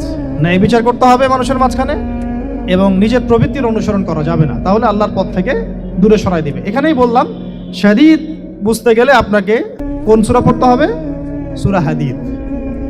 আকাশের তারার কথা কেন বললাম? যে আকাশের তারাগুলো যদি মেলাতে পারেন, দেখবেন বিভিন্ন শেপ তৈরি হয়। প্রত্যেকটা তারার অবস্থানের গাণিতিক একটা ব্যাখ্যা আছে। যারা অ্যাস্ট্রোনমি নিয়ে পড়াশোনা করেন তারা জানেন, এগুলা সবাই জানবেন না। প্রত্যেকটা তারাকে আল্লাহ পাক এত সূক্ষ্মভাবে স্থাপন করেছেন যে যদি একটু সামান্য একটু ডানে বামে এগুলো সরে যায়, মহাবিশ্বের এই স্থিতিশীলতা নষ্ট হয়ে যাবে। এবং এটার কসমও আল্লাহ পাক কোরআনে করেছেন সূরা ওয়াকিয়ার মধ্যে। কোন সূরা? সূরা ওয়াকিয়াতে আল্লাহ পাক বলেছেন, ফালা উকসিমু বিমাওয়াকিইন নুজুম। আমি তারার অবস্থান স্থলের স্থিতির কসম করে বলছি। আল্লাহ পাক এর কসম করেছেন। কত গুরুত্বপূর্ণ জিনিস, ঠিক আছে? তো পরেরগুলো বললাম না। সূরা হাদীদ কেন পড়বেন? সূরা হাদীদ আল্লাহ পাক বলেছেন যে ওয়ানজালনাল হাদীদা ফীহি বাসুন শাদীদ। এই যে শাদীদ বুঝাতে গিয়ে হাদীদে আসছে। আল্লাহ পাক বলছেন যে আমি আল্লাহ পৃথিবীতে আসমান থেকে লোহা নাজিল করেছি। অবাক করার বিষয় না? লোহার খনি খুঁজতেছেন আপনারা মাটির নিচে, তাই না? আল্লাহ পাক বলছেন আমি লোহা নাজিল করেছি। আনজালনা, ঠিক যেমন ইন্না আনজালনাহু ফি লাইলাতুল কদর, আমি লাইলাতুল কদরে কোরআন নাজিল করেছি, আসমান থেকে নাজিল হয়েছে, তাই না? এরকমই ওয়ানজালনাল হাদীদা, আমি হাদীদ লোহা নাজিল করেছি। ফীহি বাসুন শাদীদ, যে লোহার মধ্যে আছে কঠিন শক্তি আছে না? আয়রন যে অণু পরমাণুগুলো, এগুলোর শক্তি সবচেয়ে বেশি না? কেমিস্ট্রিতে আপনারা পড়েছেন। তাহলে এখন আল্লাহ পাক বলছেন কিয়ামতের দিন তাদের জন্য আযাবুন শাদীদ, যারা আল্লাহ পাকের খলিফার দায়িত্ব পালন করবে না, যারা খলিফার দায়িত্ব পেয়েও ন্যায় বিচার করবে না, ইনসাফ করবে না, প্রবৃত্তির অনুসরণ করবে, ঠিক আছে, আল্লাহর পথ থেকে বিচ্যুত হয়ে যাবে, তাদের জন্য কিয়ামতের মাঠে এই শাস্তি আছে। তাহলে আমরা কি খলিফা শব্দ বুঝতে পারলাম? আমাদের পিতা যে খলিফা, এটা কি বুঝতে পারলাম? আরে এখন বলেন তো, প্রত্যেক নবী কি আল্লাহর খলিফা ছিলেন না? ছিলেন কি না? প্রত্যেক নবী কি আল্লাহর বিধান দিয়ে বিচার ফয়সালা করেন নাই? মানুষের মাঝখানে ইনসাফ করেন নাই? ন্যায় বিচার প্রতিষ্ঠা করেন নাই? এরপরে সাহাবায়ে কেরামের যুগে তারা কি ন্যায় বিচার প্রতিষ্ঠা করেন নাই? তাহলে হঠাৎ করে কি হলো বিশ্ববাসীর মধ্যে যে একেবারে কোরআন হাদিস এর মৌলিক বিষয়গুলো এগুলো সব পাশ কাটিয়ে আমরা মানব রচিত বিধানগুলোর দিকে চলে গেলাম? রহস্যজনক না বিষয়টা? আস্তে আস্তে ওই দিকে যাচ্ছে। তবে নবীজি এটাও বলেছেন সাল্লাল্লাহু আলাইহি ওয়াসাল্লাম যে আমার উম্মতের মধ্যে একটা তাইফা, একটা দল, কিছু মানুষ সব সময় হকের উপর অটল থাকবে ইনশাআল্লাহ, কিন্তু তাদের সংখ্যা হবে খুব কম। এখন আমাকে আপনারাই বলেন যে ওই হকের উপর অটল থাকতে হলে আমার সেই জ্ঞান লাগবে কি লাগবে না? বলেন। যেই জ্ঞান আমাদের পিতাকে শেখানো হয়েছে, দেখবেন প্রত্যেকটা মানুষের মধ্যে কিছু প্রতিভা আছে, সৃজনশীলতা আছে, আছে না? একটা বুদ্ধিদীপ্ত একটা তাড়না মানুষের ভিতরে কাজ করে। এটা কোত্থেকে আসছে জানেন? আমাদের পিতার ডিএনএ থেকে আসছে। আমাদের পিতার ডিএনএ থেকে। আমরা কিন্তু সবাই তার সন্তান। এরপরে পৃথিবীতে মানুষ পাপাচারে যখন লিপ্ত হলো প্রচন্ড রকম, তখন নূহ আলাইহিস সালামকে আল্লাহ পাক পাঠান এবং তিনি প্রায় 950 বছর দাওয়াতের কাজ করলেন। 40টা বা 80টা পরিবার ইসলাম কবুল করলো। তখন আল্লাহ পাক এই মুমিনদেরকে বাদ দিয়ে সবাইকে গারদ করে দিলেন, ধ্বংস করে দিলেন। মানে আমরা যারা পৃথিবীতে এখন বেঁচে আছি, যে আপনি আমি, আপনাদের নাম আমি জানি না, আমরা যারা বেঁচে আছি, আমরা কিন্তু কোনো না কোনোভাবে ওই 40 বা 80 পরিবারের সন্তান। আমরা আত্মীয়, কিন্তু আমরা সবাই কিন্তু আত্মীয়, জানেন। 40টা বা 80টা পরিবার বাদ দিয়ে বাকি সব মানুষকে আল্লাহ পাক ধ্বংস করে দিয়েছিলেন নূহ আলাইহিস সালামের মহাপ্লাবনে। ঘটনা জানেন না? 40 বা 80টা পরিবারকে বাদ দিয়ে বাকি সবাইকে আল্লাহ পাক ধ্বংস করেছেন ওই মহাপ্লাবনে। তাহলে এখন এই বিশ্বে যত মানুষ আছে তারা কয়টা পরিবারের সন্তান? ওই 40-80। আমরা কোনো না কোনোভাবে একে অপরের আত্মীয় হই, মুসলিম অমুসলিম সবাই, মুসলিম অমুসলিম সবাই। আমরা যে অসাম্প্রদায়িকতার কথা বলি না, এই শব্দটাকে ভালো অর্থে নেওয়া যায়। কি অর্থে? অন্যান্য ধর্মাবলম্বী মানুষ যারা, তারা তাদের ধর্ম স্বাধীনভাবে পালন করবে, কোনো সমস্যা নাই, আমরা তাদের এই কাজে বাধা দিতে যাব না। একইভাবে আমরা আমাদের ধর্ম স্বাধীনভাবে পালন করব, তারা এখানে কোনো বাধা দিতে পারবে না। সিম্পল। তারা তাদের উৎসব তাদের মতো পালন করবে, আমরা আমাদের উৎসব আমাদের মতো পালন করব। না আমি মূর্তি পাহারা দিতে যাব, আর না আমি মূর্তি ভাঙতে যাব। সিম্পল। আমি পাহারাও দিতে যাব না, ভাঙতেও যাব না। সিম্পল। আমরা কি কুরবানিতে তাদেরকে বলতে পারবো ভাই আসেন আমার বাসায় দাওয়াত খান? এটা হয় কখনো? লাকুম দীনুকুম ওয়ালিয়া দিন। আপনাদের দিন আপনাদের, আমাদের দিন আমার। সিম্পল। এই অর্থে ঠিক আছে, কিন্তু সব ধর্ম মিলে যে নতুন ধর্ম বানানোর চেষ্টা করা হচ্ছে বাংলাদেশে, এটা ঠিক নাই। এটা শুভঙ্করের ফাঁকি। সব ধর্ম মিলে নতুন ধর্ম করার কোনো সুযোগ নাই। আমরা সবাই এক পরিবারের সন্তান। এখন আমাকে বলেন, নূহ আলাইহিস সালামের একটা ছেলে ছিল, নাম জানেন? কি নাম বলেন? কে? না না, মাশাআল্লাহ। কয় ছেলে ছিল তার? হ্যাঁ, না, মূলত 4জন সন্তান থেকে বড় বড় 4টা গোত্র সৃষ্টি হয়েছে। শাম এক সন্তানের নাম কি? এটাকে কেন্দ্র করে এই যে সিরিয়ান কন্টিনেন্টে, পুরো প্যালেস্টাইন, সিরিয়ান, অ্যারাবিয়ান কন্টিনেন্টে যত মানুষ, তার বংশধর। ঠিক আছে? হাম, একটা সন্তানের নাম হাম। এখান থেকে আফ্রিকার যে কালো কালো মানুষগুলো সব তাদের বংশধর। একটা হচ্ছে ইয়াফাস, ইউরোপিয়ান যারা সাদা চামড়া, সব এদের বংশধর। আরেকটা যে কেনান। এই ছেলেটা কি বলেছিল? বাবা ডাকছে, নৌকায় আসো তাড়াতাড়ি, নৌকায় আসো তাড়াতাড়ি, না হলে আজকে আল্লাহ পাক আযাব দিয়ে ধ্বংস করে দিবেন। সে নবীর সন্তান হওয়ার পরেও আল্লাহ প্রদত্ত ওহীর জ্ঞানকে মূল্যায়ন না করার কারণে ধ্বংস হয়ে গেল। আর ওই 40টা বা 80টা পরিবার নাজাত পেল কিভাবে? আল্লাহর পক্ষ থেকে নাজিলকৃত ওহীর জ্ঞানকে প্রাধান্য দিয়ে আনুগত্য করে। তাহলে কোন জ্ঞানকে আমরা প্রাধান্য দিব ভাই?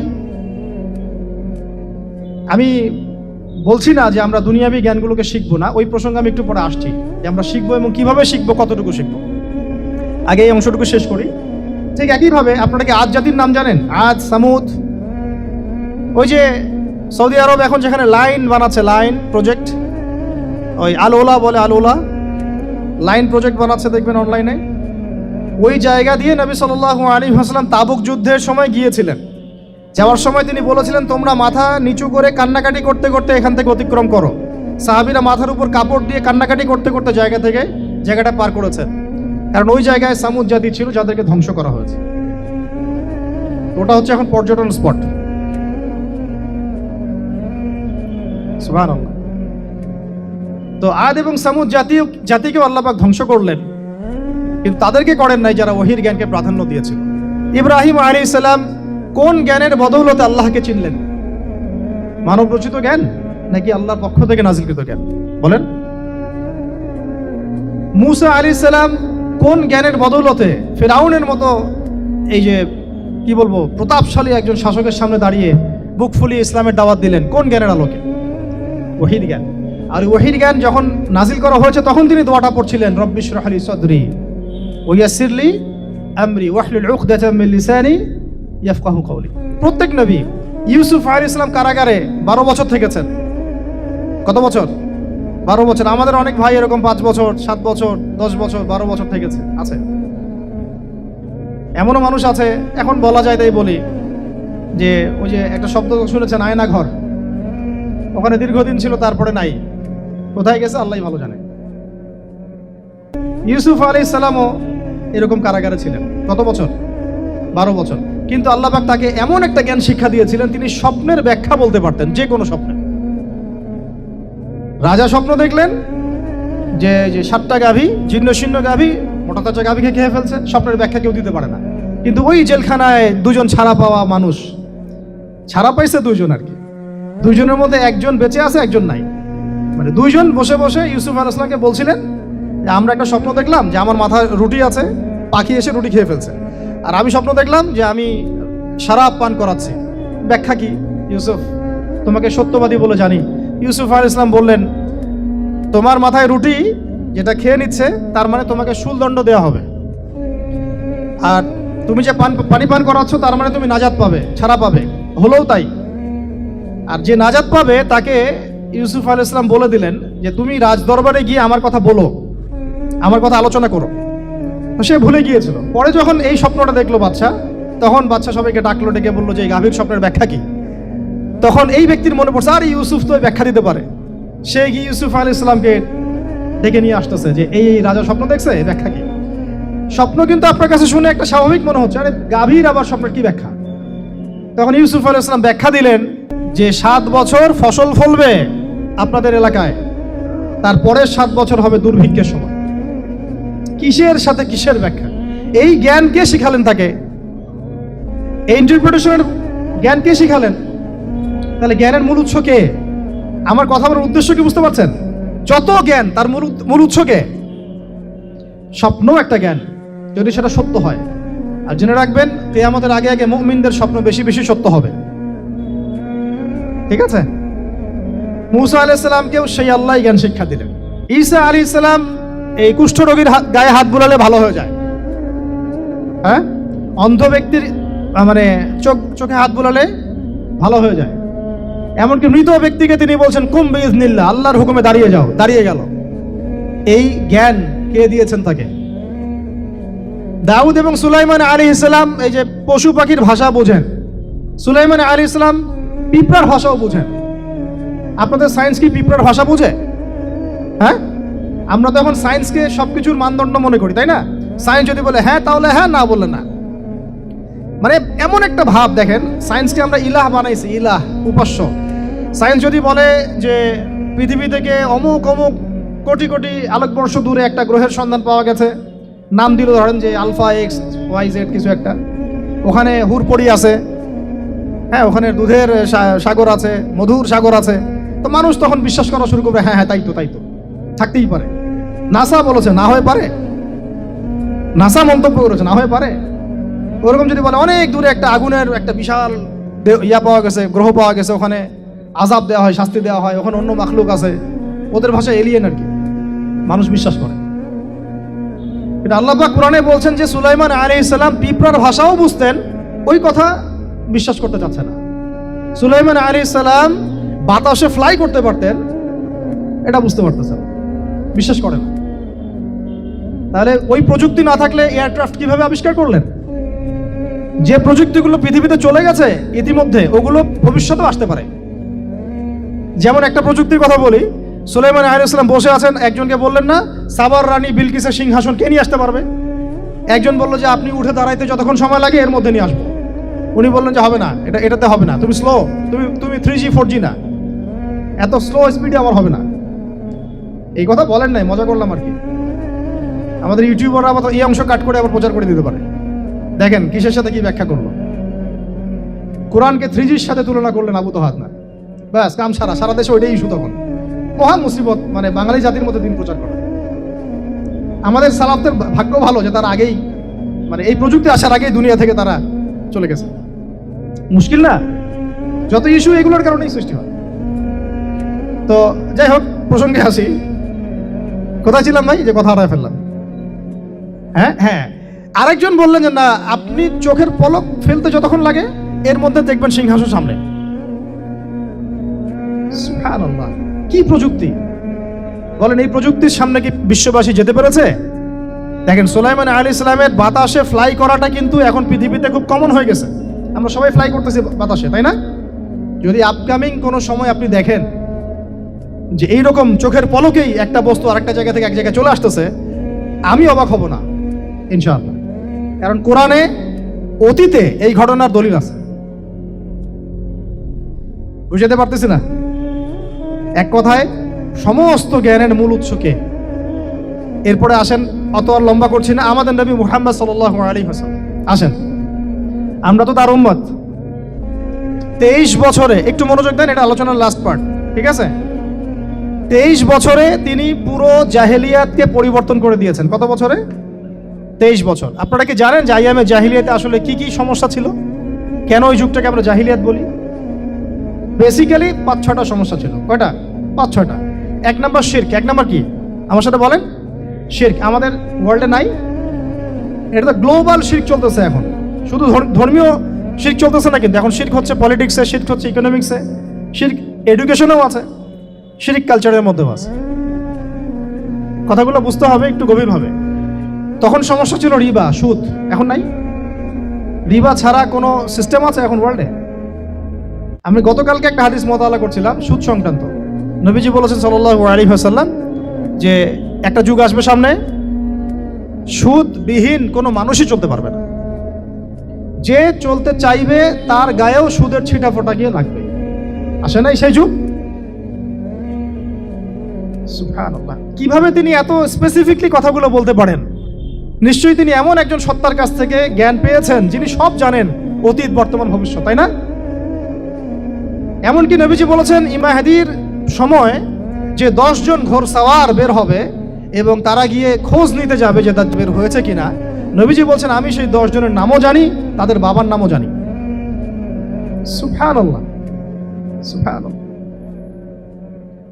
কিয়ামতের মাঠে আলী রাদিয়াল্লাহু আনহু, আবু বকর রাদিয়াল্লাহু আনহু, ওমর, উসমান রাদিয়াল্লাহু আনহুম আজমাইন, তাদের হিসাবটা কেমন হবে ওইটাও নবী সাল্লাল্লাহু আলাইহি ওয়াসাল্লাম আগেই বলে দিয়েছেন। সবচেয়ে দ্রুত হিসাব হবে এই উম্মতের আলী ইবনে আবি তালিব রাদিয়াল্লাহু আনহু। যাবেন, বেরোবেন, শেষ।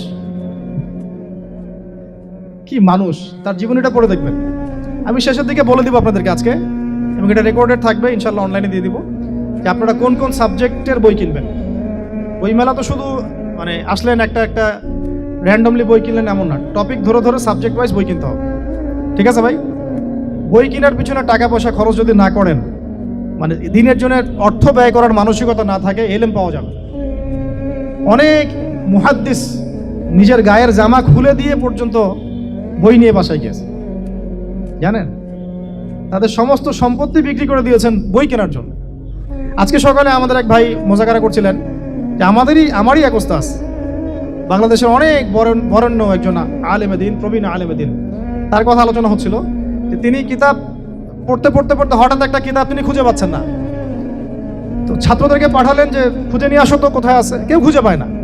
তিনি নাকি ওযু করে এসে নামাজ, 2 রাকাত নামাজ পড়ে বাচ্চার মতো হাউমাউ করে কান্নাকাটি শুরু করলেন, আল্লাহ আমার সেই কিতাব কোথায় গেল, আমার কিতাবটা এনে দাও। তলাবুল ইলম কাকে বলে দেখেন, ইলমের তালেব, ইলমের ছাত্র কাকে বলে? এই যে ইলমের ছাত্র, আমরা কি ছাত্র হইতে পারছি? একটা বইয়ের দাম যদি দেখি 100 টাকা, বাস আমাদের গায়ে লাগে। 100 টাকা দিয়ে তো আপনার গার্লফ্রেন্ডকে নিয়ে বসতে গায়ে লাগে না, বসলে তো 500 টাকা চলে যায়। জিনা থেকে বাঁচতে না পারলে কলবে আল্লাহ নূর আসবে না। আল্লাহ পাক আমাদের কথাগুলো বোঝার তৌফিক দান করেন, আমিন। জিনা, আবার বলছি, জিনা থেকে বাঁচতে হবে, অন্যথায় কলবে নূর আসবে না। আল্লাহ পাক আমাদেরকে বোঝার তৌফিক দান করেন, আমিন। কোথায় ছিলাম ভাই? বলেন। 1 নাম্বার কি ছিল? শিরক। 2 নাম্বার রিবা, সুদ। ওইটা বলতে গিয়ে হাদিসটা কথা বলেছিলাম। এই সুদটা কি এখন বেশি না কম? এখন সুদ মানুষ খাচ্ছে, যুক্তিও দিচ্ছে যে এই যুগে এখন সুদ না খাইলে কি চলে। একদিন একটা মসজিদে বয়ান করছিলাম, তো মসজিদে বয়ানের মাঝখানে একজন দাঁড়ায় গেল, দাঁড়ায় আমাকে বলছে যে ওস্তাদ হুজুর, বুঝলাম আপনার সব কথা ঠিক আছে, এখন আমার 1 লাখ টাকা ধার লাগবে, আমি কোত্থেকে নিব? বলেন, আসলে উত্তর দিবেন কি? হ্যাঁ, সুদের ক্ষতিকর বিষয়গুলো যেমন বলতে হবে, সুদবিহীন ব্যাংকিং সিস্টেম এবং অর্থনৈতিক ব্যবস্থাও তো চালু করতে হবে। সেটা কি? সেটা হচ্ছে যাকাত। সেটা কি? যাকাত, সাদাকা এবং কর্জে হাসানা। এগুলো তো চালু করছি না আমরা শুধু কথা বলছি তাত্ত্বিক যে সুদ হারাম। আমিও তো অনেক জায়গায় বলছি, কারণ বলতে হচ্ছে, নাহলে আপনার জানাতে তো হবে। সুদের পাপের সবচেয়ে নিম্ন শাখা হচ্ছে মায়ের সাথে জিনা করা, সর্বোচ্চ শাখা হচ্ছে আল্লাহ এবং তার রাসূলের সাথে যুদ্ধ করা। একটা হাদিস বুখারীতে এরকম আসছে, বুখারীতে কি তিরমিজিতে, আমি রেফারেন্সটা ভুলে যাচ্ছি, তবে হাদিসটা সহিহ। নবী সাল্লাল্লাহু আলাইহি ওয়াসাল্লাম বলেছেন, যে ব্যক্তি 1 দিরহাম সুদ খায় সে যেন 36 বার জিনা করল। আর আপনারা তো জানেন, এটা আমার বলার দরকার নাই, 4 শ্রেণীর মানুষকে নবীজি অভিশাপ দিয়েছেন, যে নিজে খায়, তারপরে যে সুদ দেয়, যে লিখে রাখে, যে সাক্ষী থাকে। আমি বলতে যাচ্ছি, আইয়ামে জাহিলিয়াতে এই সুদটা ছিল, আমাদের এই বর্তমান ওয়ার্ল্ড অ্যাফেয়ার্সে নাই। বাংলাদেশ একটা কান্ট্রি হিসেবে চিন্তা করবেন না, আপনি গ্লোবালি চিন্তা করবেন, কারণ এখন একটা দেশ স্বতন্ত্রভাবে চলতে পারে না। ওয়ার্ল্ড ব্যাংকের সাথে আপনাকে ডিল করতে হবে, IMF এর সাথে। আমি যদি প্রেসিডেন্ট হই তাও আমাকেও করতে হবে, আপনি হলে আপনাকেও করতে হবে। কথা বলে তো শুধু কথা বলে লাভ নাই, আপনার বিকল্পটা কি, আসলে বিকল্প ব্যবস্থাটা কি, এটা তো মূল কথা। ইকোনমিক্স নিয়ে কতগুলো কিতাব আছে এখানে, ইসলামিক ইকোনমিক্স নিয়ে আমরা কতগুলো কিতাব ছাপাইছি, বর্তমান ওয়ার্ল্ড অ্যাফেয়ার্স নিয়ে আমরা কতগুলো কিতাব ছাপাইছি। তাহলে গ্যাপস আছে না আমাদের মধ্যে, গ্যাপস ফিল আপ করতে হবে। কথাগুলো বলার উদ্দেশ্য হচ্ছে গ্যাপসটা ফিল আপ করা। তো এই রিবার সমস্যাটা এখনো আছে। আল্লাহ পাক আমাদেরকে রিবা মুক্ত জিন্দেগি দান করেন, আমিন। এবং আমি রিকোয়েস্ট করব বিনয়ের সাথে, যে আমাদের ঊর্ধ্বতন কর্তৃপক্ষ যারা আছেন, শুধু একটা কাজ করেন না, একটা কাজ একটা বছর করেই দেখেন না কি হয়। প্রত্যেকটা মুসলিম, অমুসলিমদের কথা বলছেন, যেহেতু এটা খিলাফা স্টেট না, সেহেতু অমুসলিমরা এখানে জিজিয়া দিবে না। খিলাফা স্টেটে অমুসলিমরা জিজিয়া দেয়, এটা তো খিলাফা স্টেট না, এটা ডেমোক্রেটিক স্টেট এবং সেকুলার স্টেট। শুধু মুসলিমদের কাছ থেকে যাদের নিসাব পরিমাণ সম্পদ হয়েছে জাকাত দেওয়ার, সবার কাছ থেকে রাষ্ট্রীয়ভাবে বাধ্যতামূলক জাকাত নেন, দেখেন না অর্থনীতি সচল হয় না হয় না। একটা বছর নিয়ে দেখেন না কি হয়। কেউ এই উদ্যোগ গ্রহণ করতে পারতেছে না, কেন হচ্ছে না আমরা বুঝতে পারতেছি না। কর্জে হাসানার এনজিও চালু করা যায়, আমরা অনেক সংগঠন করছি, সোশ্যাল, অরাজনৈতিক ইত্যাদি রাজনৈতিক, আমরা ইকোনমিক এনজিও খুব একটা করতে পারছি না। কিন্তু এই জায়গাগুলো দখল করে ফেলছে, দেখেন কারা কারা, নাম বলতে যাচ্ছি না।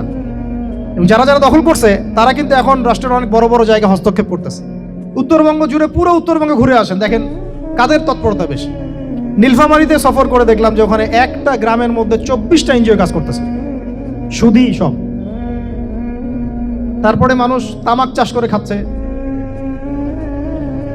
একটা দল দাবি করতেছে নবী সাল্লাল্লাহু আলাইহি ওয়াসাল্লাম ছাড়াও আরো নাকি নবী আসতে পারেন, আউযুবিল্লাহ। এবং ওই যে মির্জা গোলাম আহমেদও তাদের অন্তর্ভুক্ত। মানুষ ওই দলের নাম লিখাচ্ছে চাকরির জন্য, ব্যবসা করতেছে তারা দেশের মধ্যে। আরে ভাই, শুধুমাত্র তাত্ত্বিক কথাবার্তা না, আমাদের সংগ্রামটা কিন্তু বহুমুখী। শুধু ইলম অর্জন তো একটা বেসিক জিনিস, এই বেসিকটাই এখনো হচ্ছে না আমাদের। ইলম অর্জনটা বেসিক জিনিস, এটাই হচ্ছে না। এরপরে আপনার অর্থনীতি সমৃদ্ধ করা, সংস্কার করা, সমাজ সংস্কার করা, রাজনৈতিক অঙ্গনগুলোর মধ্যে যে অরাজকতা, এগুলোকে সংস্কার করা, কত কাজ আমাদের। কিন্তু আমরা কিন্তু একটা জায়গাতেও স্থির নাই।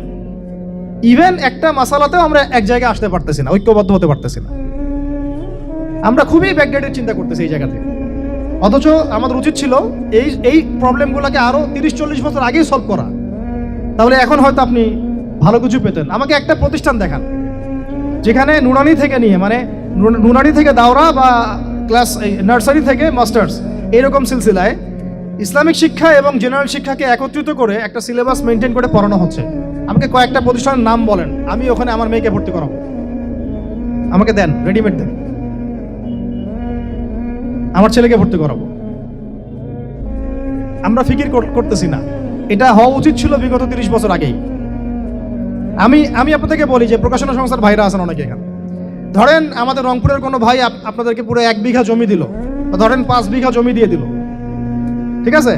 আর আমরা সবাই মিলে দেশবাসীর কাছ থেকে টাকা কালেক্ট করে একটা কনস্ট্রাকশন দাঁড় করে প্রতিষ্ঠান দাঁড় করালাম, একেবারে অনার্স, মানে নুরানি থেকে নিয়ে, মানে প্লে গ্রুপ থেকে নিয়ে মাস্টার্স, এরকম ফ্যাকাল্টি আর কি করলাম। এখন ভাই, আপনারা যারা বই প্রকাশ করতেছেন, আমাকে কি আপনারা বই দিতে পারবেন? প্রত্যেকটা ক্লাসে আমি কোন কোন বই পড়াবো পারবেন? আমাকে কি সিলেবাস দিতে পারবেন?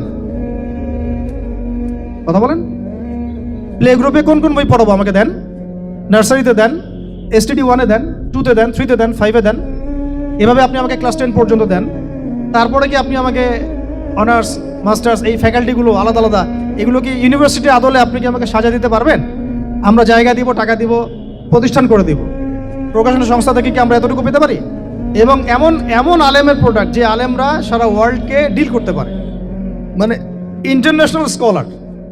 এখান থেকে যাবে ইউকেতে গিয়ে দাওয়াতি কাজ করে আসবে, অস্ট্রেলিয়ায় গিয়ে দাওয়াতি কাজ করে আসবে, মালয়েশিয়ায় গিয়ে দাওয়াতি কাজ করে আসবে, আন্তর্জাতিক মানের আলেম।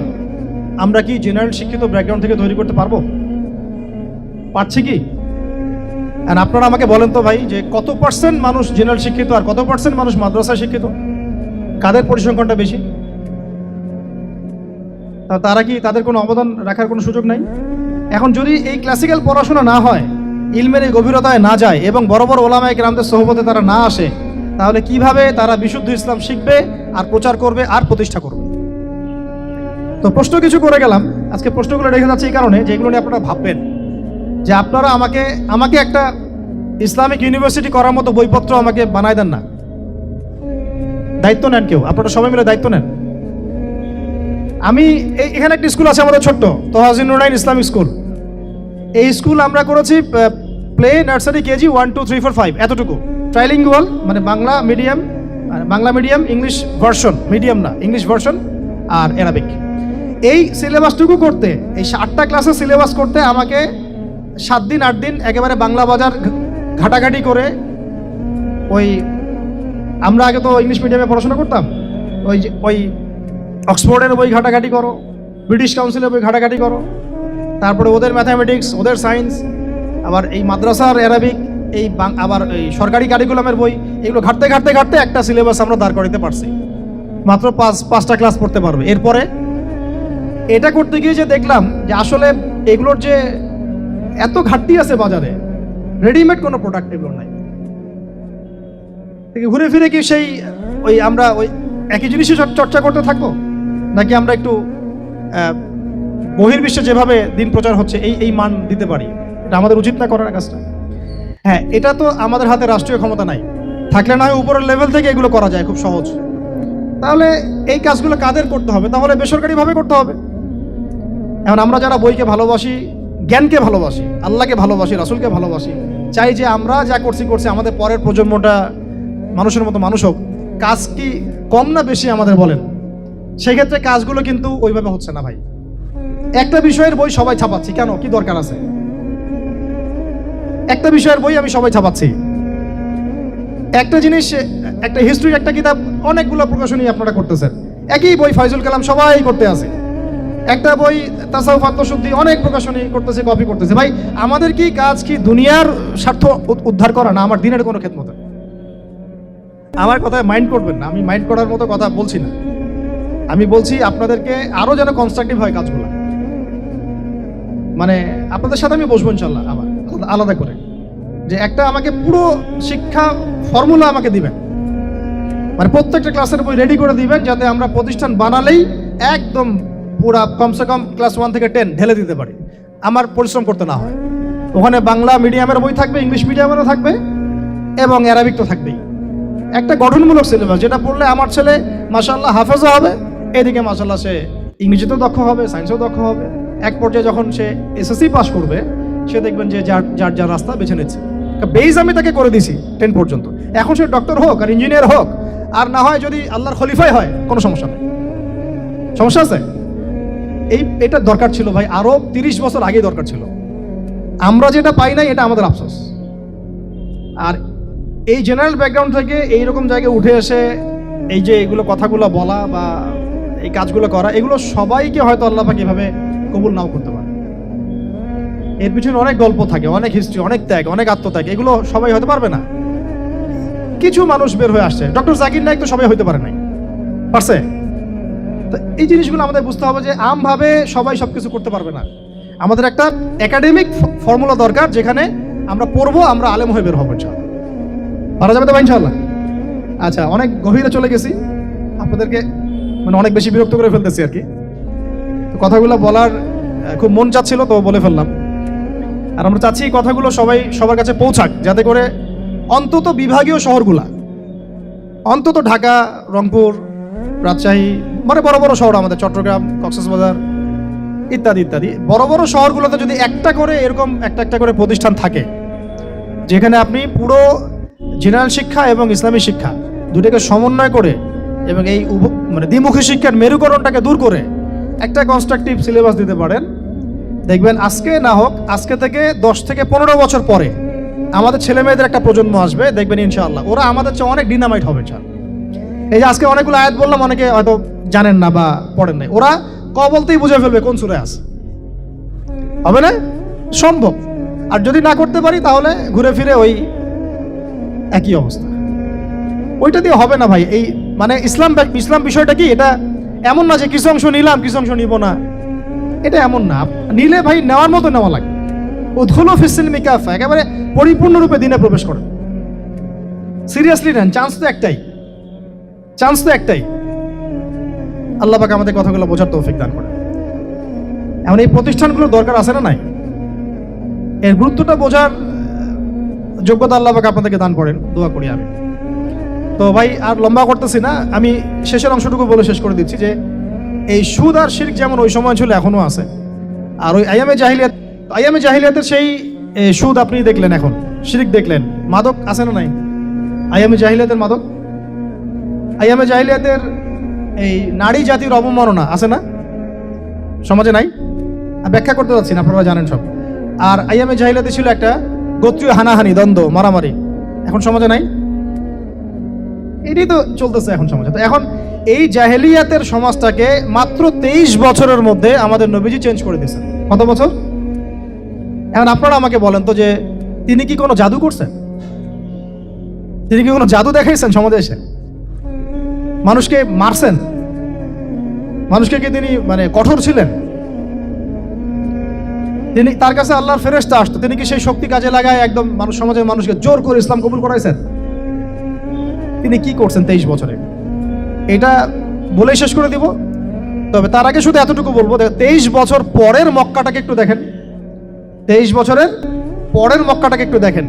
ওই মক্কাতে কি কোনো শিরক আছে? হ্যাঁ, 23 বছর পরের মক্কা, ওখানে কি কোনো শিরক আছে? ওখানে কি কোনো সুদ আছে? কোনো মাদক আছে? বলেন। কোনো নারীর অবমাননা আছে? কোনো গোত্রীয় হানাহানি আছে? তার 23 বছরের মধ্যে পুরো সমাজটাই চেঞ্জ করলেন কিভাবে? জাদু তো করেন নাই, মানুষকে তো অত্যাচার করেন নাই, কটু কথা বলেন নাই, এমনকি তিনি কারো গায়ে হাতও তোলেন নাই, তাই না? একটা কাজই তিনি করেছেন, সেটা হলো এই যে কোরআন এবং সুন্নাহর যে জ্ঞান, এই ওহীর জ্ঞানটাকে তিনি সবার মাঝখানে ছড়াই দিয়েছেন। এই তো কাজ। তারপরে সেই জ্ঞান যখন মানুষ শিখেছে, তার উপরে আমল করেছে, এবং সেই জ্ঞান এর উৎস আল্লাহ রাব্বুল আলামিন, তার কাছে আত্মসমর্পণ করেছে, নবীর কাছ থেকে আত্মশুদ্ধি অর্জন করেছে, এবং হালাল খেয়েছে, পরিবার গঠন করেছে, প্রজন্মকে তৈরি করেছে, সৎ কাজে আদেশ করেছেন, অসৎ কাজে নিষেধ করেছেন, প্রয়োজনে কখনো হিজরত করেছেন, কখনো মার খেয়েছেন, কখনো সবর করেছেন, কখনো বা জিহাদও করেছেন। এভাবে আস্তে আস্তে পুরো আরবের মধ্যে দিনটা প্রতিষ্ঠা হয়ে গেল। তাহলে মূল উৎসটা কি ছিল? জ্ঞান। মূল উৎসটা কি ছিল বলেন? জ্ঞান। আর এই জ্ঞানটার চর্চাই আমাদের সবাইকে করতে হবে। আল্লাহ পাক আমাদেরকে তৌফিক দান করেন। এর চর্চা করতে গেলে আমাদের সমাজে এখন দুইটা রাস্তা, এর বাইরে আপনি কোনো রাস্তা দেখবেন না, হয় মাদ্রাসা ব্যাকগ্রাউন্ড অথবা জেনারেল ব্যাকগ্রাউন্ড। এই তো সমন্বিত কোনো প্রচেষ্টা খুব বেশি দেখা যাচ্ছে না। আজকে আমার কথা বলার মধ্যে একটা অন্যতম একটা গুরুত্বপূর্ণ পার্ট হচ্ছে সমন্বিত প্রচেষ্টা এখন থেকে নেওয়া উচিত। এতে আপনারা এগ্রি করেন না করেন না? যদি এগ্রি করেন তাহলে প্রত্যেকটা জায়গায় এরকম কিছু কিছু প্রতিষ্ঠান গড়ে তোলার চেষ্টা করেন। ইনশাআল্লাহ আজকে না হোক আজকে থেকে 10-15 বছর পরে ফলাফল পাওয়া যাবে ইনশাআল্লাহ। ঠিক আছে ভাই? আল্লাহ পাক আমাদেরকে বোঝার তৌফিক দান করেন। শেষ করার আগে খালি কয়েকটা সাবজেক্ট বলবো। এখন যারা জেনারেল স্টুডেন্ট, আপনাদের তো মাদ্রাসা যাওয়ার কোনো সুযোগ নাই, বা গেলেও আপনারা একাডেমিক্যালি পড়তে পারেন না। তাই আমি কয়েকটা সাবজেক্ট বলে দিচ্ছি, এই সাবজেক্টগুলো ধরে ধরে বই কিনবেন এই বইমেলা থেকে। ঠিক আছে? অন্তত প্রত্যেকটা সাবজেক্টের একটা করে বই কিনবেন। রাজি আছেন? রাজি নাই? অন্তত প্রত্যেকটা সাবজেক্টের একটা করে বই কিনবেন। সাবজেক্ট 1 নাম্বার হচ্ছে আল কোরআন। 1 নাম্বার কি? আপনাকে কোরআন তেলাওয়াত করা শিখতে হবে। কোরআন তেলাওয়াত শেখার কি বই আছে খুঁজে বের করেন। আর এটা একা শিখতে পারবেন না, এটা নিয়ে গিয়ে কোনো ওস্তাদের কাছে বসে পড়তে হবে। এটা খুব খেয়াল রাখবেন আপনারা, একা একা বই পড়ে কখনো আলেম হয়ে যাওয়া যাবে না, বরং তখন বিভ্রান্ত হওয়ার সুযোগ বেশি থাকবে। বই থাকবে, এটা আপনার গাইডেন্স, কিন্তু আপনার একজন মুরব্বী আলেম লাগবে। যে কোনো কাজ মুরব্বীদের সাথে মাশওয়ারা না করে করলেই সমস্যা। কারণ আমরা তো দিন সম্পর্কে তেমন কিছু জানিই না রে ভাই। সমুদ্রে ডুব দিলে বুঝবেন যে গভীরতা কত বেশি। এখন আমরা ডুবই দেই নাই, এই জন্য মনে হয় যে আমি সবই জানি। ঠিক আছে? ডুব না দিলে আমার কাছে মনে হয় যে আমি তো সবই জানি। ডুব দিলে বুঝবেন যে আপনি কিছুই জানেন না, আমি কিছুই জানি না। 1 নম্বর সাবজেক্ট ভাই কোরআনের তেলাওয়াত শিখতে হবে। রাজি আছেন তো ইনশাআল্লাহ? তাহলে এই বইগুলো কিনেন। 2 নম্বর হচ্ছে এই কোরআনের মানে ব্যাকরণ শেখার বইগুলো কিনবেন। কোরআনের ব্যাকরণ শেখার আরবি ভাষা সাহিত্যের বই কিছু কিনবেন। এই বইগুলো আপনাকে ওস্তাদদের কাছে গিয়ে পড়তে হবে, ঠিক আছে? এরপরে কিনবেন কোরআনের কিছু তাফসির, সহজ, মনে করেন একটা তাফসির নেন সহজ। কেউ মারিফুল কোরআন কিনেছেন, হয়তো কেউ সহজে অনুবাদ হয়েছে জালালাইন একটা কিনেছেন, কেউ হয়তো তাওজিহুল কোরআন কিনেছেন।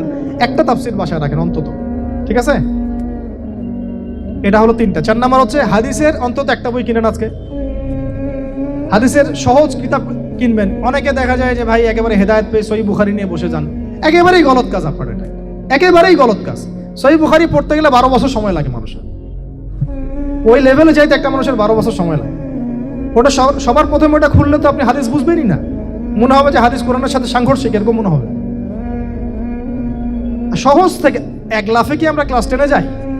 আগে তো ক্লাস 1-এ ভর্তি হয়েছেন, তাহলে হাদিসের শাস্ত্রে আসছেন, আগে বুখারী ধরতে গেলেন কেন? সবার আগে আপনি মৌলিক কিছু হাদিসে আরবাইন কিনেন, ফয়জুল কালাম কিনেন, আস্তে আস্তে আপনি বুলুগুল মারামে যান, রিয়াদুস সালিহিনে যান, মিশকাতে যান, আস্তে আস্তে আপনি তিরমিজি নাসাই করতে করতে সহিহ বুখারীতে যাবেন, সমস্যা নাই, ঠিক আছে? হাদিস আরেকটা বললাম, কটা হলো? 4টা 5টা, হ্যাঁ? আগে বলি কোরআন, আরবি ভাষা সাহিত্য, তারপরে তাফসীর আর হাদিস, 4টা বলেছে। 5 নাম্বার হচ্ছে সিরাত। 5 নাম্বার কি? নবীর জীবনী যে পড়ে নাই সে নবীকে চিনে না। নবীর জীবনী না পড়লে না কোরআন বুঝতে পারবে না আর হাদিস বুঝতে পারবে। নবীর জীবনের অন্তত একটা বই কিনে যান এখান থেকে, অন্তত একটা। 60টা কি 70টা নবীর জীবনী আছে এই বইমেলাগুলোতে, খুলে দেখেন। আমার কাছে সবগুলোই আছে। এই চট্টগ্রামে ভাইরা যখন ছিলেন লালখানে কয়দিন আগে, আমি ভাইদের কাছ থেকে বই কিনেছি, নিজে কিনেছি প্রায় 70,000 টাকার একদিনেই। আর ওনারা আমাকে হাদিয়া দিয়েছেন মনে হয় আরো 30,000 টাকার হবে। তো এক পুরা বই ব্যাগ গাড়ি ভর্তি। তো প্রায় 60, আমি গুনে দেখলাম যে প্রায় 50 থেকে 60টা সিরাতের কিতাব আছে বাজারে। একটা তো কিনেন অন্তত, একটা সিরাতের কিতাব তো অন্তত কিনেন। তারপরে ইসলামের ইতিহাসের বই কিনেন। 6 নম্বর ইসলামের ইতিহাসের বই কিনেন। 7 নম্বর ইতিহাস না জানলে কিন্তু আমরা শেকড় চিনতে পারবো না। 7 নম্বর হচ্ছে এই 4 খলিফার জীবনী, সাহাবীদের জীবনী, তাবেঈনদের জীবনী, ইমামদের জীবনী, এগুলো কিনেন। 8 নম্বর হচ্ছে ইসলামী অর্থনীতির কিছু বই কিনেন, ইসলামী অর্থনীতির। 9 নম্বর হচ্ছে এই ইসলামিক জিওপলিটিক্সের কিছু বই কিনেন। এই বইগুলো কিছুটা কম, আমি এটা ভাইদেরকে বলবো যে এগুলো ছাপানোর চেষ্টা করেন বেশি বেশি। আর 10 নম্বর হচ্ছে ইসলামী ফিকহের যে মাসলা মাসাইলগুলো জানার জন্য কিছু বই আছে, এইগুলো। এই 10টা সাবজেক্টের বই একটা একটা করে কিনে বাসায় চলে যান। আর একটা নসিহত করব, বরেণ্য আলেমদের বই পড়বেন। মানে আমি একটা বই ধরেন কালকে বের করে ফেললাম, ভাই আবুদু আদনান ভাই লিখছে বলেই যে আপনাকে ওটা কিনতে হবে জরুরি না, এটা জরুরি না। সবার আগে আপনি বড় বড় বরেণ্য আলেমদের বইগুলো আগে পড়বেন। তারপরে আপনার একটা মেজাজ এমনি তৈরি হয়ে যাবে যে কোনটা হক আর কোনটা বাতিল, এটা আপনি নিজেই বুঝতে পারবেন তখন। এখন হয়তো বুঝতে পারবেন না। তাই এই যে সেলিব্রিটিজম দেখে বই না, বড় বড় ওলামায়ে কেরামদের বইগুলো, আর আমি বলবো সালাফদের বইগুলো, যারা অনেক আগে চলে গেছেন, ওই সালাফদের বইগুলো আগে কিনেন, আগে পড়েন, ওই মেজাজটা তৈরি হোক, তারপরে আপনি অন্য ভাইদের বইও পড়তে পারেন, সমস্যার কিছু নাই। কারণ এখন দেখা যাবে কোনো ভুল হলে আপনি তো ধরতে পারবেন না। আমি যদি একটা বই লিখি, আমি যদি বইয়ে ভুল করি, আপনি হয়তো সেটা ধরতে নাও পারতে পারেন। কিন্তু যদি আপনি দীর্ঘদিন ধরে ওলামায়ে কেরামদের, বরেণ্য ওলামায়ে কেরামদের বই পড়ে আসেন, আপনার সহজেই আপনি বুঝতে পারবেন যে এই জায়গাটা একটা মনে হয় সমস্যা হচ্ছে। তো ফ্যান্টাসিজম দিয়ে না, একেবারে ক্লাসিক্যাল ইসলামে প্রবেশ করেন। আল্লাহ পাক আপনাদেরকে বোঝার তৌফিক দান করেন, আমিন। এবং পূর্বসূরি ওলামায়ে কেরামদের বইগুলো বেশি বেশি কেনার চেষ্টা করেন। আল্লাহ পাক আমাদের সবাইকে কথাগুলো বোঝান এবং আমল করার তৌফিক দান করেন। আমি একটু হয়তো বেশি সময় নিয়ে ফেললাম, আন্তরিকভাবে দুঃখিত। দোয়া করি আমরা সবাই সংক্ষিপ্ত আকারে যে আল্লাহ রাব্বুল আলামিন যেন আমাদের সবাইকে জ্ঞানের আলোয় আলোকিত করেন, আমিন।